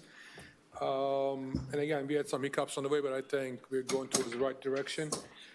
As far as the reported complaints, we got about 40 complaints from January to August 31st, and we got 10 complaints in September. We have 12 in October and 2 in November, and those are reported complaints to us that we addressed. And we believe that they're doing a good job as compared to the last vendor. And I understand we can never be perfect. It's just the nature of the business, but it's going towards right direction. And I'll take any questions. Well, I obviously have concerns because I've written the manager multiple times. I know I've talked to you about it, Jake. It may just be on my streets. I've been trying to talk to other residents. Some residents say it's working fine. I can tell you on my street, they do bring the cans out. They take them to the side of the road. They empty them. My can stays there. It almost never comes back. I pull it back, which I'm fine doing that. But I remember that when we did this, and we can go back and look at the meeting minutes on this, when we were negotiating that contract, I was very clear that if we were going to pay this extra money to have this curbside service, they do it. And they do it in full. They don't leave the cans on the side. I even watched, I think after I spoke to our manager, they said they were going to have a quality control person following them. And then I saw the quality control guy driving behind them, watching the cans being left on the side, one after another. And I was like, well, that's not working either. We need a quality control guy for the quality control guy. Quality control guy for the quality control guy, right? So we'll budget for that next contract. Yeah. So, you know, some of the recommendations were, I mean, we can hold them accountable, but it seems like this is the exact same problem that we had with the previous one and the one before that. Ed, I don't know if you have the same problem or not, but I know we had curbside. We put it out. Yeah, you put it out, so you don't use it. And take it back in. But it could be a staffing problem. It could be that they just can't move fast enough in order to do that. You know, and one of the recommendations could be that we pay half of it and let them bring it out to the curb, dump it and leave your can, and we take it back. Yeah, but we gave the contract predicated in part on that. The full service. I'm sorry. So that's I think we're paying something like $225 a year extra for that service. You know, we go down to 112 or whatever. I didn't remember, so I just keep checking. Allison, I think you have a house too. I don't know if you're having the same issue or not, but That same issue. Okay, My because cans it's not go just down, my cans don't come back. I will say that I've had the opportunity when things didn't go quite well to call the special number they had, and my experience was really good with their customer service. And we had our street was missed once, and they sent someone out as soon as they could, and I think that was you know, they acted appropriately to fix it, and mistakes happen. But I definitely feel that it's spotty as to coming to get it or putting it back. And I see that not just with me, but some of my other neighbors as well. And I think that given what we do know about, like, as Brett just said, with labor shortages, if it's a service they simply can't deliver on right now, I don't want our residents paying for it. So if we could maybe look into it a little bit and just really push on them, like, can you do it or can't you? If you can, you have to. If you can't, then we need to talk about the price. The other, were you finished? No, I can add after you go. No, but go it's ahead. fine. No, I was just going to say, I like the side yard service because sometimes I forget to take my can out there and they come and pick it up. And I don't mind dragging it back up. It's not that big of a deal. And if we paid half, great. I mean, we save some money for everybody. But go ahead. My other question was the complaints number. Is that number from the company's line or is that number from the village? It's from the company's line, but we monitor it. The Mariana is in charge, and she's So constantly in touch this with them. includes complaints that come directly to the village and complaints that go Yes, directly yes. to the company? Okay. And again, it's reported numbers, so if you don't report it, we can't attend to it. Right, no, but my experience, I thought Yeah. that the complaints might have been higher. So I wanted to make sure that it was a full account, and you say it is, so thank you. Yeah. But again, one thing that they are good at, they address, once a complaint received, they address it right away. Yeah. And the labor shortage, for the daily regular garbage pickup, not so much, but they had issues on the bulk pickup. And they didn't have trucks available. Once the truck driver was sick, especially with the COVID and everything. And again, and as far as side yard pickup, because we are different, some residents, they want to take it out themselves and they take it back. Some don't want a vendor to come close to their house. Some don't want behind the gate. So it is confusing. It's not straightforward. And again, you know, the nature of the business is, it is what it is. It's, but again, we have two different prices. We have one for curbside and one for side yard pickup. And if it's the bill of council, we'll talk with the contractor, maybe come up with something in between. Is there But a I way? think, sorry, I think it's important that they understand, because I imagine the people you're talking to aren't the same ones pulling the cans out of the side yard, that the issue isn't always, and maybe sometimes it is, but it isn't that they don't know which houses to go to, because I'm not hearing that people aren't having their trash picked up. The complaint that I hear and that I've experienced myself and that Brett's talking about is they do come to retrieve it from the side yard, but they're leaving at the street. So that's only a half service. So, I mean, I think if they take it, they know it has to go back. So that's, if they can't deliver on that, then we should meet in the middle on the price. Okay. And is there any way that we could survey all the property owners and send something else? Say, are you happy with the service? Do you want side yard? We can. You know, if we gave you these options, would you like it? Because I know that our previous manager did some type of survey, but then I got a flood of calls after that saying, well, I wasn't surveyed. Who surveyed it? And I remember she saying it was like 50-50, but I don't know who she spoke to. Right. So maybe you send something out to a large majority of people just to see what the feedback is coming back at. We can, and the survey was sent out through a Survey Monkey, I believe, was email link, and with the. But now that I'll give it our communications. I think we have a better reach out there now than as compared to last year. Yeah. And we can certainly redo it. Your recollection is correct. It's about 49% wanted side yard and 48. It was like. Right in the middle. Okay. But again, I don't remember how many respondents were there. So we have about 1,300 single-family homes. So we can send that out again and ask their experience and feedback. Okay. And then I can bring it back in January.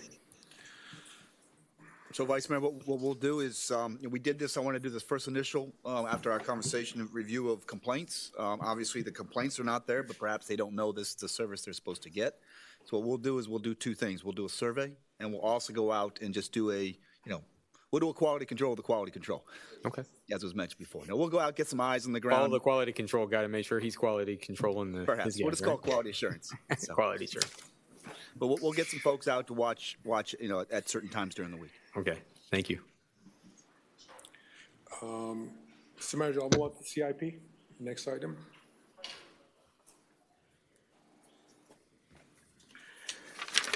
Update on CIP.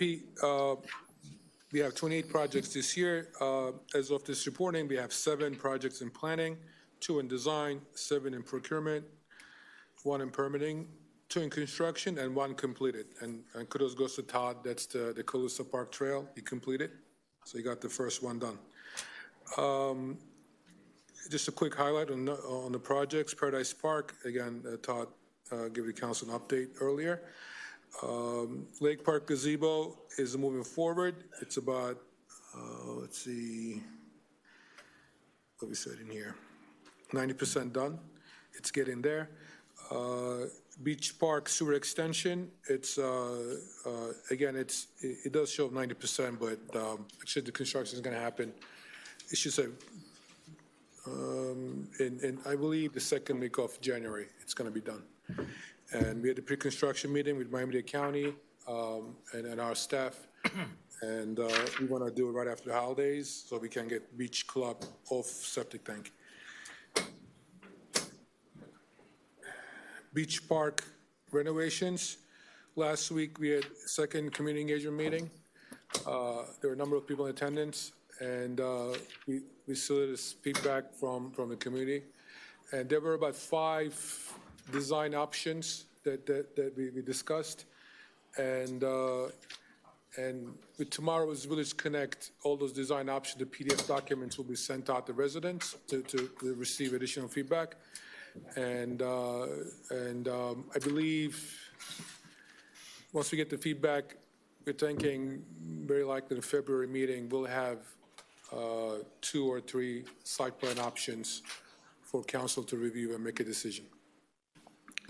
Jake, on that beach park, I'd appreciate if before February, possibly get a couple plumbing contractors to find out how much it costs to move the plumbing and piping, the pump forward, and if you want to do something with the bathrooms, so we have a much better idea when we make our decision. Yeah, and actually, we started that. We're looking at local plumbing companies, and it is a big cost, especially now the construction costs are being very high.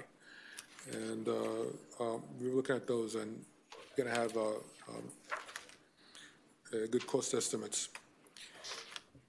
And those are the highlights, and I'll take any questions.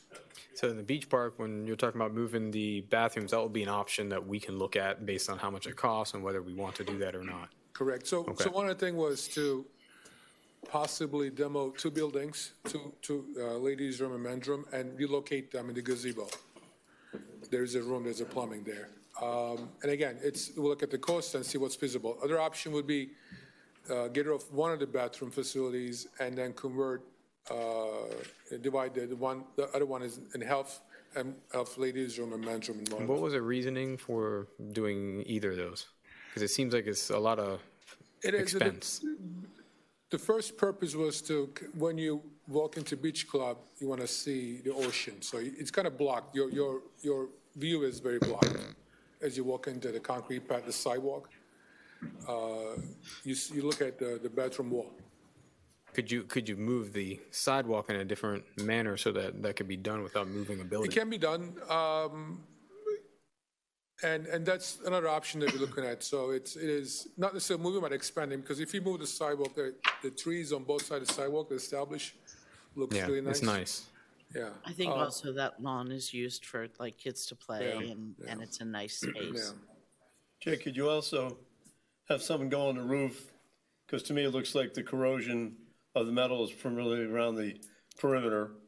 But again, I wasn't climbing up there, but from the distance, it didn't look like the metal on most of the roof was deteriorated. But only around the perimeter, it looked like they turned up something which acted as a block to the water. That's what caused the rust. So possibly we can save that roof, which would save a lot of money, and just do something around the perimeter, if possible. Yes, sir. It's a very good point. And again, being construction costs so high, whatever we can save, we'll definitely go after it. And the roof being a big ticket item. And then we are going to look at that and make sure if we can save it, we'll save it. Thank you. Sure. Thank you, sir. Thank you. Next item. Benjamin. With the Benjamins. Big bad Ben. All right. If you turn to Exhibit 6B, it's a preliminary fiscal year 21. It's a quarterly financial report. Fortunately, now we're in December, so it's for the full fiscal year 21. So you guys are aware, these are preliminary numbers. They will change. We just completed our initial planning for our external auditors. Then they'll be in the offices throughout the month of January and February, where we'll get final numbers, finish the audit, and produce the financial annual report with the final numbers at a council meeting in April. To highlight some of the items as it stands right now, there's a surplus of about $4.3 million in the general funds. I fully expect that surplus to reduce, as we're still working for the departments to get all of our final invoices from vendors for services that were rendered during the fiscal year. Additionally, there were some items that stand out. Obviously, it's a COVID year, so if you look at the community center, for example, for the expenditures, obviously they were much less, as many part-time employees were not working because the community center had reduced hours or programming was cut. Another one of the big expenditure reductions was obviously in debt service, so we talked about some of the refinancing that happened where there was tremendous savings in interest. So hopefully in a few months, as we get more final numbers, I'll bring this forward again, and we'll see that probably that surplus decrease substantially. However, I still am expecting there will be a final year surplus in the general fund, and we'll talk and come forward as administration with some recommendations as to what to best do with that for the long-term best interest of the village. Right. If we jump to the special revenue funds, we have the transportation fund. We'll end the year with a small deficit, and that's actually, I do not expect to remain that way, as we're still lagging in receiving about 2 months worth of revenue from the Citizens Independent Transportation Trust. That's county money for the half-cent sales tax, where we receive a percentage based on our population. That's usually in arrears 2 to 3 months, so we are always lagging. So by the end of the year, we'll be in a surplus. Then we jump to the Pros Land Trust. That's which receives 1% of the total ad valorem revenue. It receives about $250,000 a year. There were expenditures of about $70,000 this year related to some site cleanup for the Harbor Park acquisitions. Then we jump to the enterprise funds. We have the stormwater funds and the solid waste funds. And those finish right about with minimal surpluses where we expected. If you remember, for those two where we have the fees going forward in fiscal year 22 for all the residents who just received their November tax bills, we've already seen a great response in early payments. So residents are really taking advantage of that early 4% discount if you pay by the end of November. We've already received that revenue from the county. So it was a good move at the time, and now it's proving further justifying why we did that as those revenues are coming in. That's great. Happy to take any questions. When did you say that we should be getting the amended, the actuals back? So the final numbers will be in the financial report. Okay. Which we usually present in April. April, okay. Best practice is to finish it by March. State minimum requirement is be done by June. Obviously, we shoot for even sooner than that because we can get it done quicker. Great. Thank you. Appreciate it, Benjamin. Sure. Thanks. Next up, website updates. I think this is going to answer some questions about videos and access to information. We hope. I'm having a tough time. Good evening. Well, as everyone knows, the website launched in August, and any new website, am I too loud? Not loud enough? There you go. Closer? That's fine. Okay. Thank you. Sorry. Good evening. As everyone knows, the new website launched in August. Since then, there have been a few little things along the way we've had to fix. One big issue that we had that was brought to our attention was that, well, it was brought to our attention internally, was that as a result of transferring things over from the old site, the way the minutes and the agendas were put on there was just not going to work on our new website, and we moved it all to Granicus, which is the system that we're now building things into. It's where the videos are. Actually, all the videos are on the website. Can you show? Yeah, can you show? Because I've heard this. Because I'm having the same problem Betty's having, I've frankly. had problems too. I've been looking for them, and no, it's tricky to find. So I would My appreciate mom's having it too. a little tutorial. I wanted to ask though, I noticed that on our website, we have windows that you scroll through on the website that you scroll through. And is there any way of making it so you don't have to scroll through a second window inside our website? You want to switch?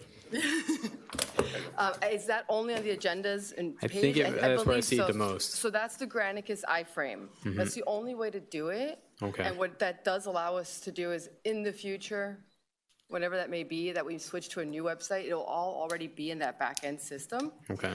Right now, the previous website had everything manually put on. There's almost like every tab was a different page. And a big thank you to Miriam and to Alex, who's been our intern, because they have individually and manually recreated all the old agendas. Wow. Yeah.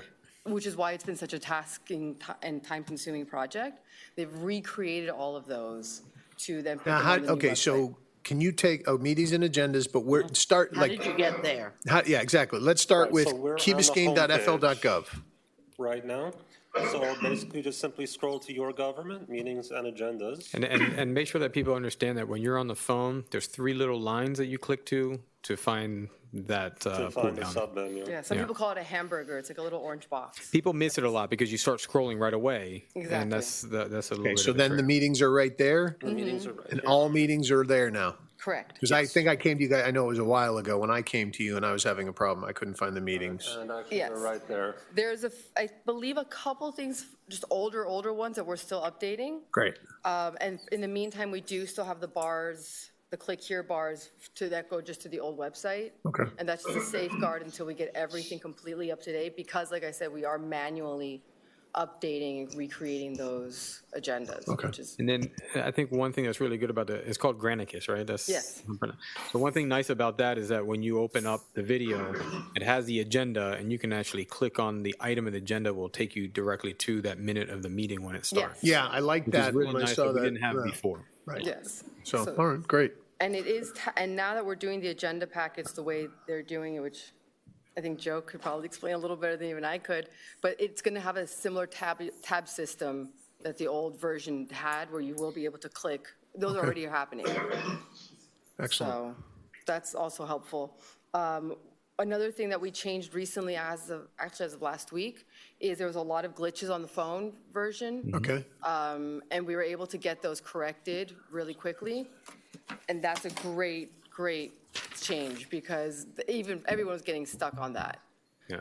Okay. So those are little things we've been fixing along the way. Awesome. And then I guess this question isn't so much for you, it's for Pete. Channel 77. Channel 77 doesn't repeat, and the question was, why not? Well, our previous manager had instructed us, due to residents coming in and complaining about the amount and how often we do play the village meetings, that we really tone it down, and she had us tone it down to almost a bare minimum. Oh, yeah, we did have that conversation at one point. We did. I She believe wanted I to- sat and I down with some deferred to members her of at that council point. That's as right. well. Well, I mean, I think, can we get a better balance maybe? Can we, Yes, of maybe, talk to the manager? We're not going to micromanage, but I think when our constituents are asking for the meetings to be on Channel 77, let's do what we can to make sure that people are informed.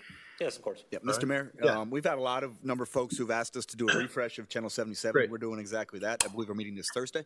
Perfect. Yes. Thursday to talk about that, and we're going to bring some new changes to it. Awesome. And of course, we'll take that in consideration about adding those back in. Yeah, I think that's to the- healthy because to the people lineup. do rely on Channel 77. Yes, sir. It's an easy way to go and figure it out. And, okay, all right, well, thank you very much. Appreciate you. And just as a backup, all the videos are also on YouTube. Yeah, I know, but So if you don't have. that's another way you I can get it. Google No. and all of that. But I do like this because, as somebody pointed out, you can go to that moment where somebody says something, let's say in April of 2019, where we're talking about Causeway. I have one question. A resident asked me about your sort of advisory committee, your help. That's what I was gonna bring up. group. And the question was, are you guys continuing to meet? And if so, are you posting a time when you meet? If a resident wanted to come and make some suggestions, is there a way that people could know when you meet? Yeah, I mean, if you give me the person's name, I'd be happy to reach out directly, Okay. just to There may be facilitate that others, as if well. maybe if I you was about can to say, put them on the definitely that person, calendar. but let's get some information out there. I So will give you their contact and tell them to reach out to you as well. But I think if one person asks, there's Of course. likelihood there's more. So if you could just make sure it goes on like the calendar. Okay, You never know if someone's going to show up, but it's nice to give them the option. perfect, we can do that. Yeah, so we did have one team or task force meeting. So far, we haven't formalized it quite that much yet, just because a lot of people who we wanted to invite just were not available. We did get great feedback from Rafa, whose last name I always mispronounce. He's like chair, it's just Rafa. Exactly. And Katie Petros and the chamber as well is involved. And we are moving along with some of those suggestions, particularly the ones on the mobile, which were great from Rafa, because he knew all the technical terms that we could use. So that helped move it along much faster as well. Great. So, anything Thank you. else? Mr. Mayor, I'm going to ask Pete to do that one more time to show exactly how to access the mediums. Okay. To do it slowly. He always does it quickly on my computer. Oh, he thinks we're all like them. He's a It's fast like you guy. with acronyms, frankly. So I'm glad you feel a little bit of our pain. All Good. right. Do it really fast. Make him feel dumb. No, so once you get to our homepage,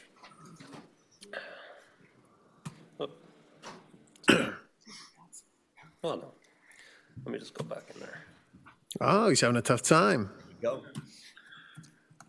Just wanted to go in fresh. So from our homepage, you simply slide over to the Your Government section. You slide over to your meetings and agendas. Then you simply scroll down, and here you will see the upcoming meetings and events that will be broadcast and held. And then once you go down, you do have the available years. Great. Now we have started working from 2021 back Okay. with putting things into Granicus. And then you simply just, whoops, did that a little too fast. you simply scroll down there once you choose your year, and all the last videos, all the last meetings will be there. Right. And then as the minutes are approved and the agendas are updated to the website, they're all there. And one, are they searchable? So let's, for example, I wanted to search an issue, let's say Sonesta had come up in They some are conversation. PDFs. They are PDFs. So PDFs they should be OCRs, so they should be searchable. Okay, so they should be. Also depending on the theoretically. version of Adobe you have, though. Okay. So. Okay, but they are searchable. That's the short answer. Good. All right, awesome. Peter, could you also show the public how to get to the Streamline for our meetings? Oh, to stream? Mm-hmm. Yes, sir. That's very simple. You simply go back to your homepage. Again, you go to your government section, Village TV, and then you simply scroll down and watch Channel 77 online here. Huh. And you can watch anything that's playing on Channel 77. Anything you can that's watch playing it right 24/7. Okay. I don't know how it's going to react on Zoom, but that's us right there. There we go. All right, That's perfect. our live feed. Peter, can you go back to meetings and agendas and show them the access to the old website while content is being moved over? Okay. Do you remember which year? And then meetings and agendas. No, she just means. Just any. No, just the link. I just wanted to And then show the just- link. As you scroll down, Just what these things are. right there, the red bars. that So those one. are actually listed, and once we actually get them updated in Granicus, these links will go away. But again, it's a slower process since it is being done manually. So, any other questions? But everything's there one way or the other. Yes. All right, keep going. Thank you. Thank you. All right, Appreciate thank you you. doing. Next, Attorney and Financial Officer. Auditor Selection Committee. One more item, guys. We can get through this. Well, I'll start while he's going. So at the last meeting, we discussed it. Ed was gracious enough to be the one council member that's on the committee. I think Benjamin reached out to Ed to discuss some other members of the committee that could be appointed. It's within your purview who you want to appoint. The only limitation is that it can't be anyone from the staff. Fine, so We got two people, Benjamin found two good people, one from Pinecrest, one from Cutler Bay or something. From Palmetto Bay, yeah. you've talked to them? No. Okay. Well, I spoke to colleagues that have recently gone through a similar process, who are very familiar with the RFP selection. These two graciously offered to do us a favor and sit on our panel, so I recommended them to the chair of the committee. you good with it? Graciously accept them. Then fine, But good. to be clear, they're the CFOs of those cities. They're right? finance directors for both Okay. villages, yeah. Fine, so they know what they're doing. Yeah, and they've recently, I know that And they've they've gone through the recently done process, this so same perfect, great. process, so they're All very right, do we familiar. have to do anything? Are we good? Done. You do need to approve the, let me just pull it up. Make a motion? I'll make a motion to approve the selection of the committee. Second. Second. Anybody oppose? Can you just name the names? Sure, we have Desmond Chin, finance director from Village of Palmetto Bay, and we have Marie Arteaga Nariño, finance director from the Village of Pinecrest. Moved, seconded, let's go. All those in favor? Aye. Opposed? Thank you. Motion carries. All right, thank you. So just for the benefit of the council, so the committee will create the RFP that will go out. There is a process. They'll review the firms and they'll bring it to you eventually for approval. Perfect. Thank you very much. Next item. The next item, Mr. Mayor, is Mayor and Council Members Rickenbacker Causeway, Councilmember Segurola. Well, two things. We know what we need to do to finish putting the nail in the coffin of the current RFP. I believe the next county meeting is January 19th, so we just have to keep up the pressure until then. But that's just the first part. The second part is we have to prepare what it is we want to do if and when the county kills this RFP. It's not enough to complain about what we don't want. We have to come up with what we do want. I think we cannot begin soon enough to start putting together a plan for our own proposal for the causeway. For that, we're going to have to spend money. And as much as I'm sure Councilmember Laredo hates it, and I am not particularly fond of it, we're going to have to hire somebody that knows what they're doing to consult with us in this. So we're going to have to spend some money. But the whole point of this is, I think the manager and whoever else we can appoint, we need to create a special task force, if you will, or whatever else you want to call it, to start putting together our plan for the causeway. So when this RFP dies, we have something that we can propose to replace it.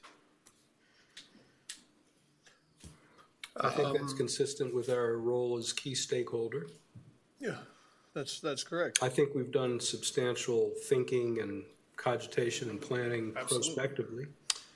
I think we have. It's time to put it to paper. So how do we put this plan to action? I think we are the task force. We're the council. That's our job. Okay. I think I do agree with you. You know, let's bring somebody in who maybe can guide. Well, I would defer to the manager on this, but I think bringing somebody in to help us guide toward having a plan. I mean, this is what I proposed in 2019, is getting somebody so somebody could help us with a plan.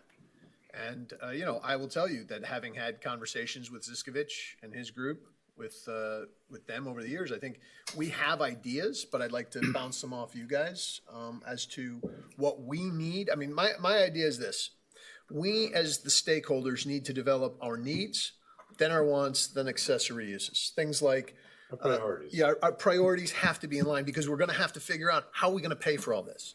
And there may be federal money that comes down on this, but the fact is we've got to have a plan so that if we get a certain amount of federal money or we get no federal money, we're still ready to move forward with a plan.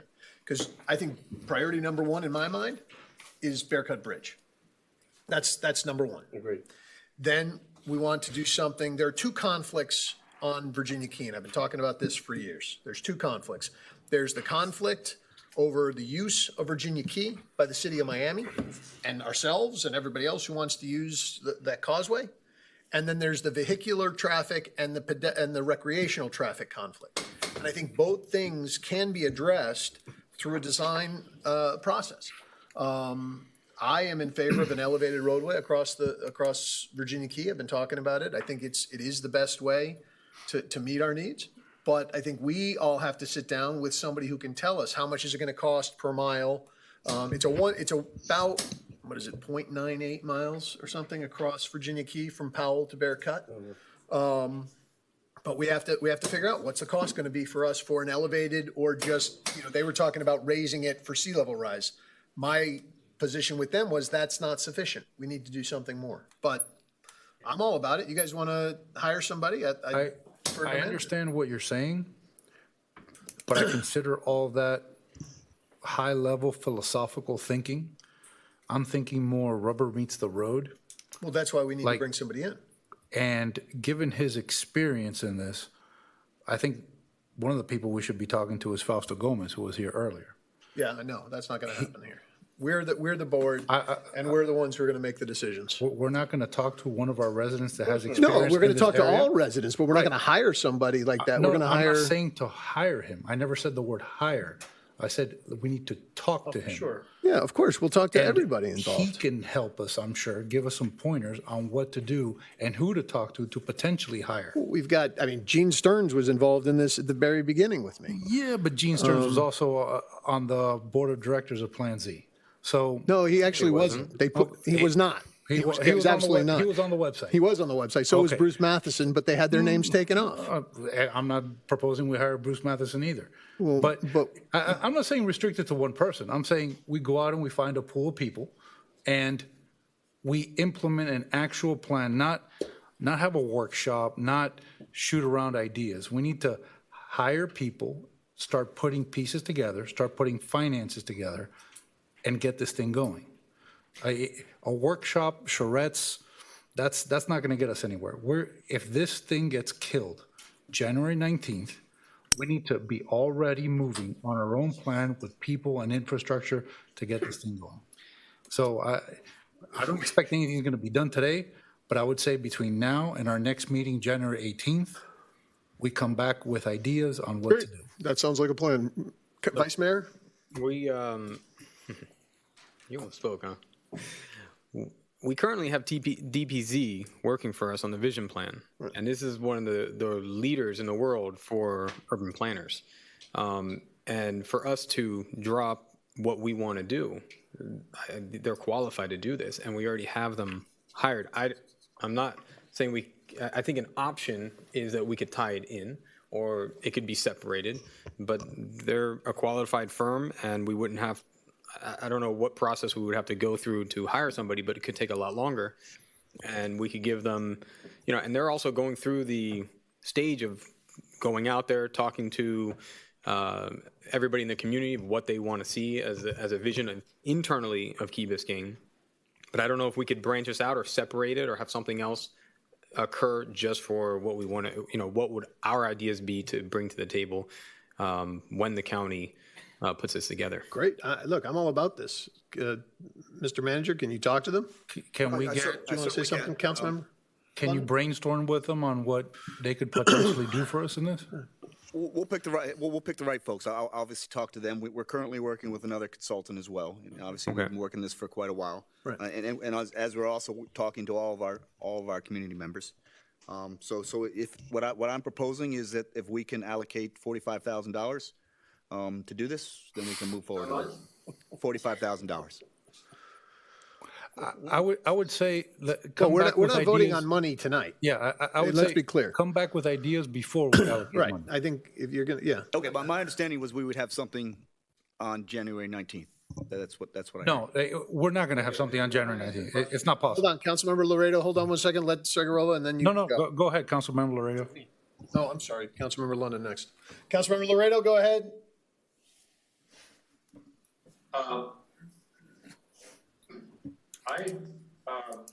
We need to take and pause that we've come a long way, and we're in a very good position today, and we should focus all our energy on January 19th and making sure that it doesn't go any further if it gets on the agenda on January 19th. Number two, I called the meeting, which I don't forget the date, in which we had a very clear and I proposed a motion of our position as 7 equal members of this council, what would be the mandate from which the manager would carry our proposals in meetings, et cetera, et cetera. I hear the mayor saying, I go to meetings and I say that I want an elevated. I just want to see if we can get a little bit of discipline in our messaging, because we're going to be, they're looking for all kinds of weaknesses or daylight between us. We have a we have a resolution that was passed that clearly outlines what we want to do as of today.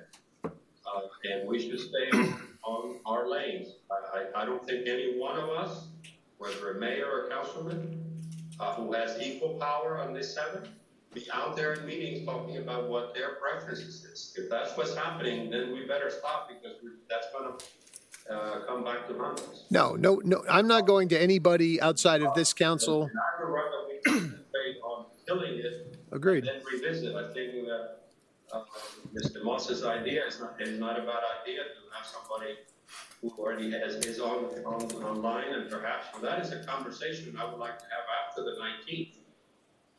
Certainly not to engage somebody else at 45,000 or get more detail. I think if we just get ourselves disciplined, we have motivated this community and it's united on this issue like in a while, and let's just take that energy until we put at least the first nail on the 19th, and then we can move to what Segarola is suggesting.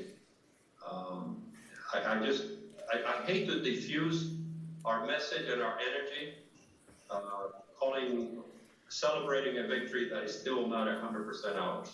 I agree. If I may, Mr. Mayor, just to address something he said, Councilmember Laredo, I agree 100%. You're absolutely correct. As a quick aside, at the last council meeting, the council directed me to speak to our attorney to go over what our legal options would be. Without getting into detail, we had, I believe, a very productive conversation, and we do have many very viable options still available to us if this does not get put on the county agenda on January 19th and this does not get shut down. So you are correct. the first thing that has to happen is this has to die. And it's a carrot or a stick. I believe our Commissioner Regalado and the mayor of the county support what we want. Now it comes down to a vote of the rest of the commission. And in good faith, I hope they do the right thing. It seems everyone is agreeing that the right thing is to kill this. If they do not kill it in good faith, we do have other options. Taking that into account, I think, I'm not saying to take any particular action today, just start thinking to the future. Our next meeting is January 18th, it appears. The next county meeting is January 19th, the next day. If things, hopefully, if the residents help us keep the pressure and things go the way they seem to be going now, we need to start thinking about what the next step is. And it's only a matter of time until other players get interested in the opportunity that is the causeway, and we need to be prepared. That's all I'm saying. Okay, Councilmember London's recognized. Thank you. Assume we're successful in having the 7 votes from the commission to kill the thing on January. Obviously, for the value for money, which will encourage those people who voted for or against it to say, this is the best method. And they're going to go again, put out another RFP. The question really becomes, what's our position? Are we going to just go and try and influence one of the proposers? Are we going to try and influence the RFP before it comes out? Are we going to go ahead and put together a group or go together with a group to become one of the bidders? I mean, these are things we really should decide what we want to do before we're talking about hiring for the various priorities. Then, once we do that, and you know, I read the whole thing. We're going to have RFQs first, qualified bidders, and it's going to come back to Plan Z. Those people are probably going to come back. They're going to resubmit. So really, I think our first priority is to see what they're submitting and what we don't like and what we do want, and then again, how's it going to be paid for? And I think that's something again, carrot and stick. Try to do it with sugar first. If you can't, then we do it with poison. Exactly. But I say go with sugar. Look what they're doing. If we think that we can do it better, if we think we can put it together, I think Fausto suggested something like the Expressway Authority or somebody else to have it. And if we can put it to somebody else, great. But more than likely, the outside bidders, there's very few involved in the country who do this kind of stuff. And they have one of the best people behind them as Bridge Associates. And so more than likely, they're the ones going to come back. So what we really care about is what we have in that RFP to satisfy what we think are our priorities and our needs for the village. But don't kid yourself to think that Plan Z is dead, this is going to happen. It'll be Plan Z squared, whatever. So that's what If I could just say something, and I'll stay in my lanes, just like Commissioner Laird wants to say, but just one feedback that the administration has received and I've received from the county is that they want to understand that the village's message is clear, right? So I don't want, I think our message is clear with the resolution, but I don't want that to be lost in this discussion. So I just wanted to make sure that for the record, the county's aware that the village council's position is the resolution adopted tonight, and this discussion is fine. I think it's fruitful, but that has been something that they have asked the administration and I just before Councilmember Kaplan speaks, I want to be clear. My thoughts that I've shared with people are my thoughts. That as to your point, Councilmember Laredo, my points are not the position of the village of Key Biscayne. They haven't been shared with anybody other than when people asked me what I was interested in or what we were talking about far back before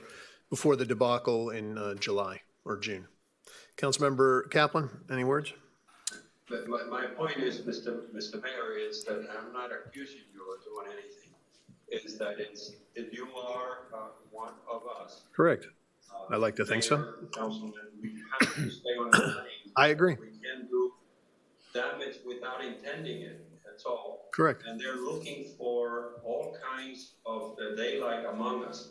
So you cannot just have a personal opinion because they'll use it against us, against you and everything else. If we just stay the course through at least the 19th, I think we're in pretty good position. I do too, I agree. The less we talk about this, the better, and I hate to use words. Some of the citizens who did a great job of reaching out, I wish we would soften some of the language. I don't like the words demand. I'd rather ask, we request. Right. And I'd rather not use the word kill. There has to be a little bit better semantics as we approach this critical and applaud the success that we've had in a very short time. Agreed. So that's my point. And we can do this parallel, maybe perhaps on the 18th, would be a good opportunity. I supported the extension of the reporting committee, have them come, or the consultant, if it's appropriate, but I don't want to murk the waters too much. Agreed. Before the 19th. I think we have a consensus on that. I agree. 100%. Councilmember Kaplan? Yeah, I think we also reached unanimity prior to, what was it, the council, the county commission meeting in October. Correct. We had a September 30th. When we attended and delivered in advance our substantive observations. Those were our distilled wants, needs, desires, and criticisms. We're on record, and all of us so signed. So let's not forget that. In terms of, I don't know how I feel about this, but the unintended consequences that we're speaking about could conceivably derive from a cocky presumption that this is going to go our way. And I think the insight about let's keep the pressure on, keep the communications at a effective level, using good semantics, and let this play out. Okay. Okay. If I make one more thing, just to be 100% clear, if this does not go our way in January or shortly thereafter, my vote will be to file suit. And if it does go our way in January, He wants to file suit. And if it does go our way in January, to answer Ed's question, I don't want to influence someone else's RFP. I think we need to put together our own bid. That's my vote. So I can't be any clearer than that. You can disagree, but it is where it is. All right, thank you. Let's move on to the next item. Next item is golf cart ordinance, Councilmember Segurola. And I guess this goes back to the question, any updates for the county for painting up Crandon? Nothing that's positive. I mean, Anything negative? we haven't got the best feedback in our discussions. I think that we still need, and we haven't, I know we're meeting on Thursday, but we need to sit down with them with a detailed plan, which we haven't yet, but the initial feedback, and we've talked to several people there, has not been positive, so. So As far as touching their right of way. But like I said at the last meeting, we had a meeting previously scheduled. Unfortunately, it got moved till Thursday for us internally. But I think that, give us a little more time. I mean, I apologize. I know we talked about this before the Veterans Day, but the administration's been somewhat sidetracked with the Rickenbacker stuff. So, but we've had initial conversations, but it has not been too positive, at least on the engineering side, putting aside the legal side. So wait for the next update. Yeah, I think we'll have, I'll talk with Jake, and like I said, we have a meeting on Thursday. We should have time by January. I think it's bigger, council member. We're going to issue an NTP for the beginning of the design and construction for Crandon Boulevard tomorrow, and that is part of their scope of work. So they're going to look at it in its entirety, as we mentioned last month, not just looking at the markings, but also the signs, and also looking at additional cut-throughs for the golf carts to make it more safe on Crandon Boulevard. Great. Okay, so we can get an update in January? I mean, I'm not sure if they'll be done with their recommendation at that point. But update, not final answer. We'll give you an update, yes. Perfect. Okay. Motion to adjourn. Second. Hey, baby. Good night.